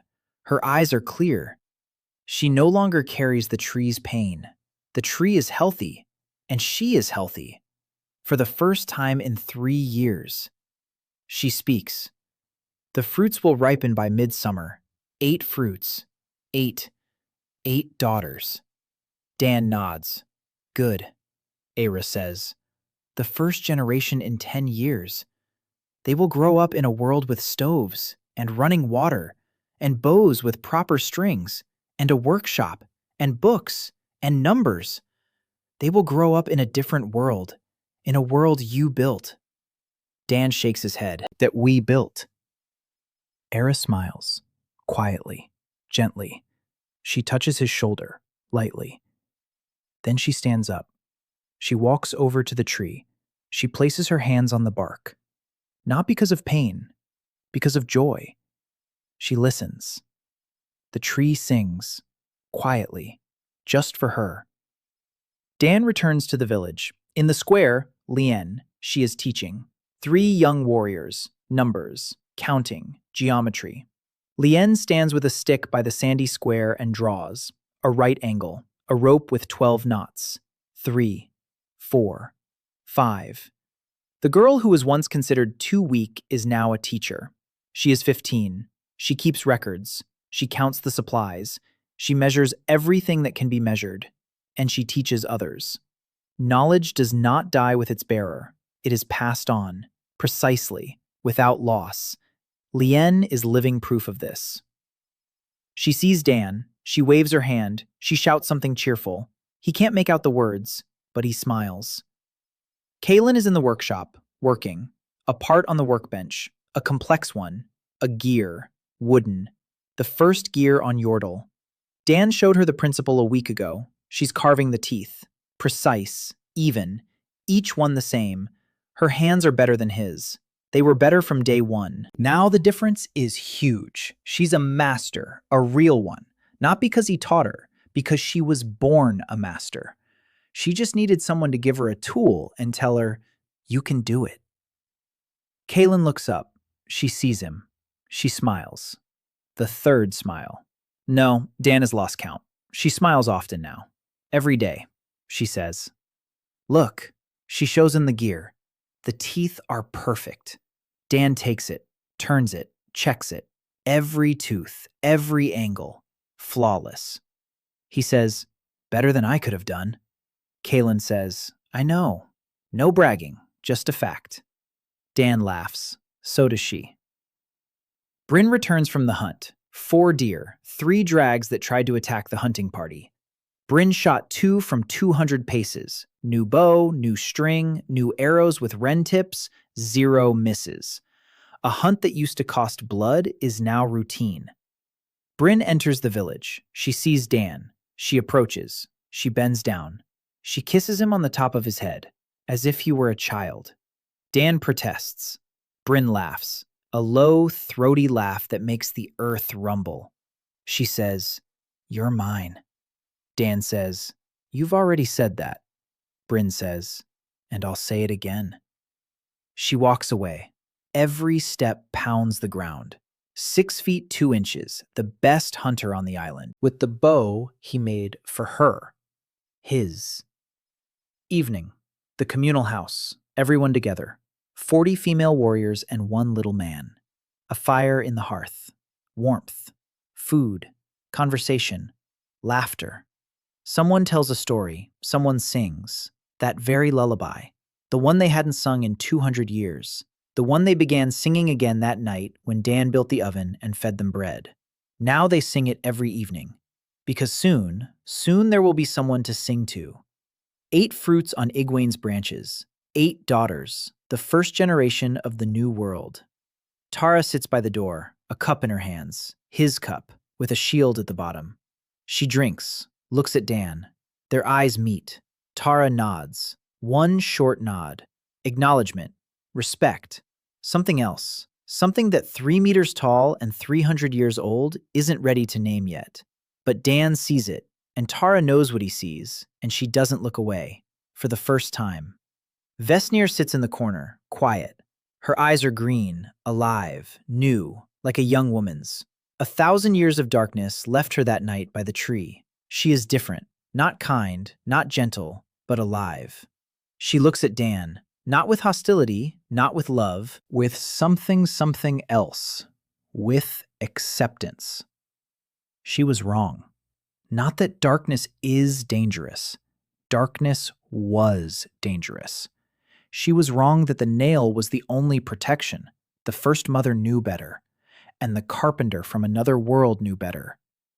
Vesnir accepted this, quietly, silently, like the sea accepts a rock, not immediately, but forever. Seluna sits down next to Dan, takes his hand, just like that night by the tree. She speaks softly so that only he can hear. You can sail away, you know. The storm's ring has weakened. After the nail came out, the storm is calmer. There is a passage, narrow, but there is one. You could build a boat. You can return, home, to your world. Dan is silent. He knows. He's noticed. The storm on the horizon has thinned. A gap, small, but enough. For a boat. For a good boat. One he could build in a month. He could go back. To Portland. To the shipyard. To coffee in a paper cup. To traffic jams on the highway. To the life he had a year ago. Dan looks around the room. At Bryn, who is peeling onions. At Kaylin, who is carving a gear. At Leon, who is writing in a notebook. At Wren, who is sharpening a hammer. At Era, who is humming softly. At Tara, who is drinking from his cup. At Vesnir, who is seeing the world with new eyes.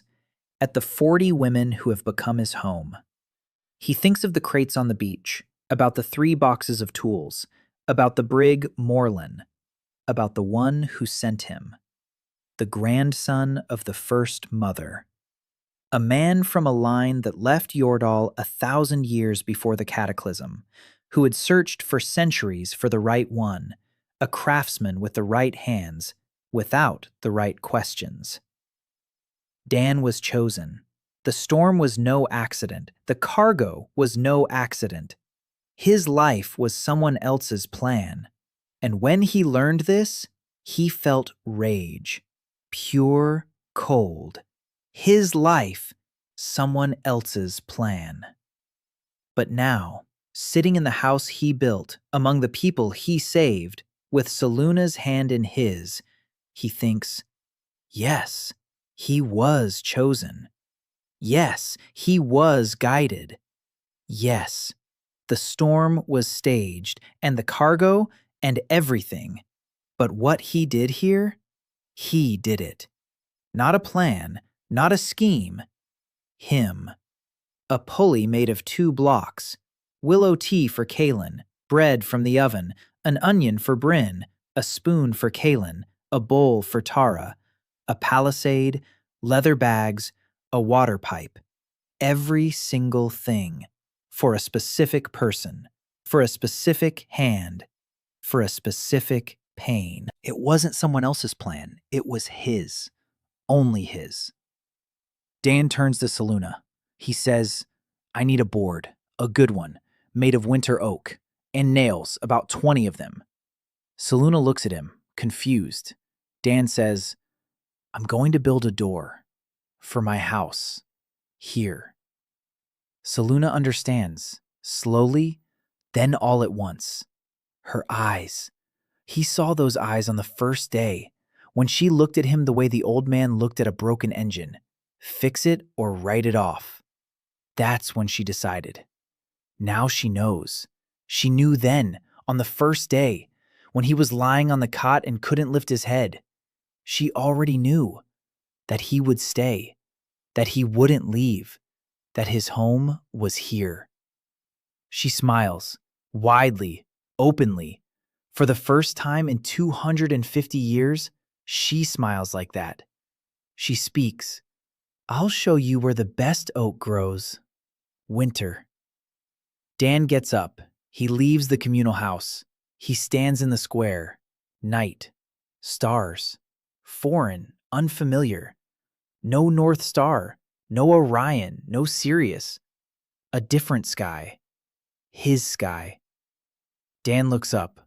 Cold air. The smell of resin. Pure pine. Unadulterated. The scent he first smelled when he woke up on this island, a year ago, a lifetime ago. He stands, small, 5'8", on an island of giants, under strange stars. Home. Caleb comes out of Saluna's hut, approaches, silently, stands beside him, her shoulder at the level of his head. She doesn't take his hand, doesn't hug him, just stands beside him, as she stood every day, as she will stand every day, no matter what happens. She said so, and she isn't the type to break her word. Dan stands. Kalen stands. The stars are shining, strangers, his. Somewhere far beyond the fading storm, there is a world where they build yachts and drink coffee from paper cups. Somewhere far away, there is a shipyard in Portland, and traffic jams on the highway, and a nightmare about a breaking mast. Somewhere far away is the life that used to be his. But home isn't there. Home is here. Home is the hinged door he'll build tomorrow.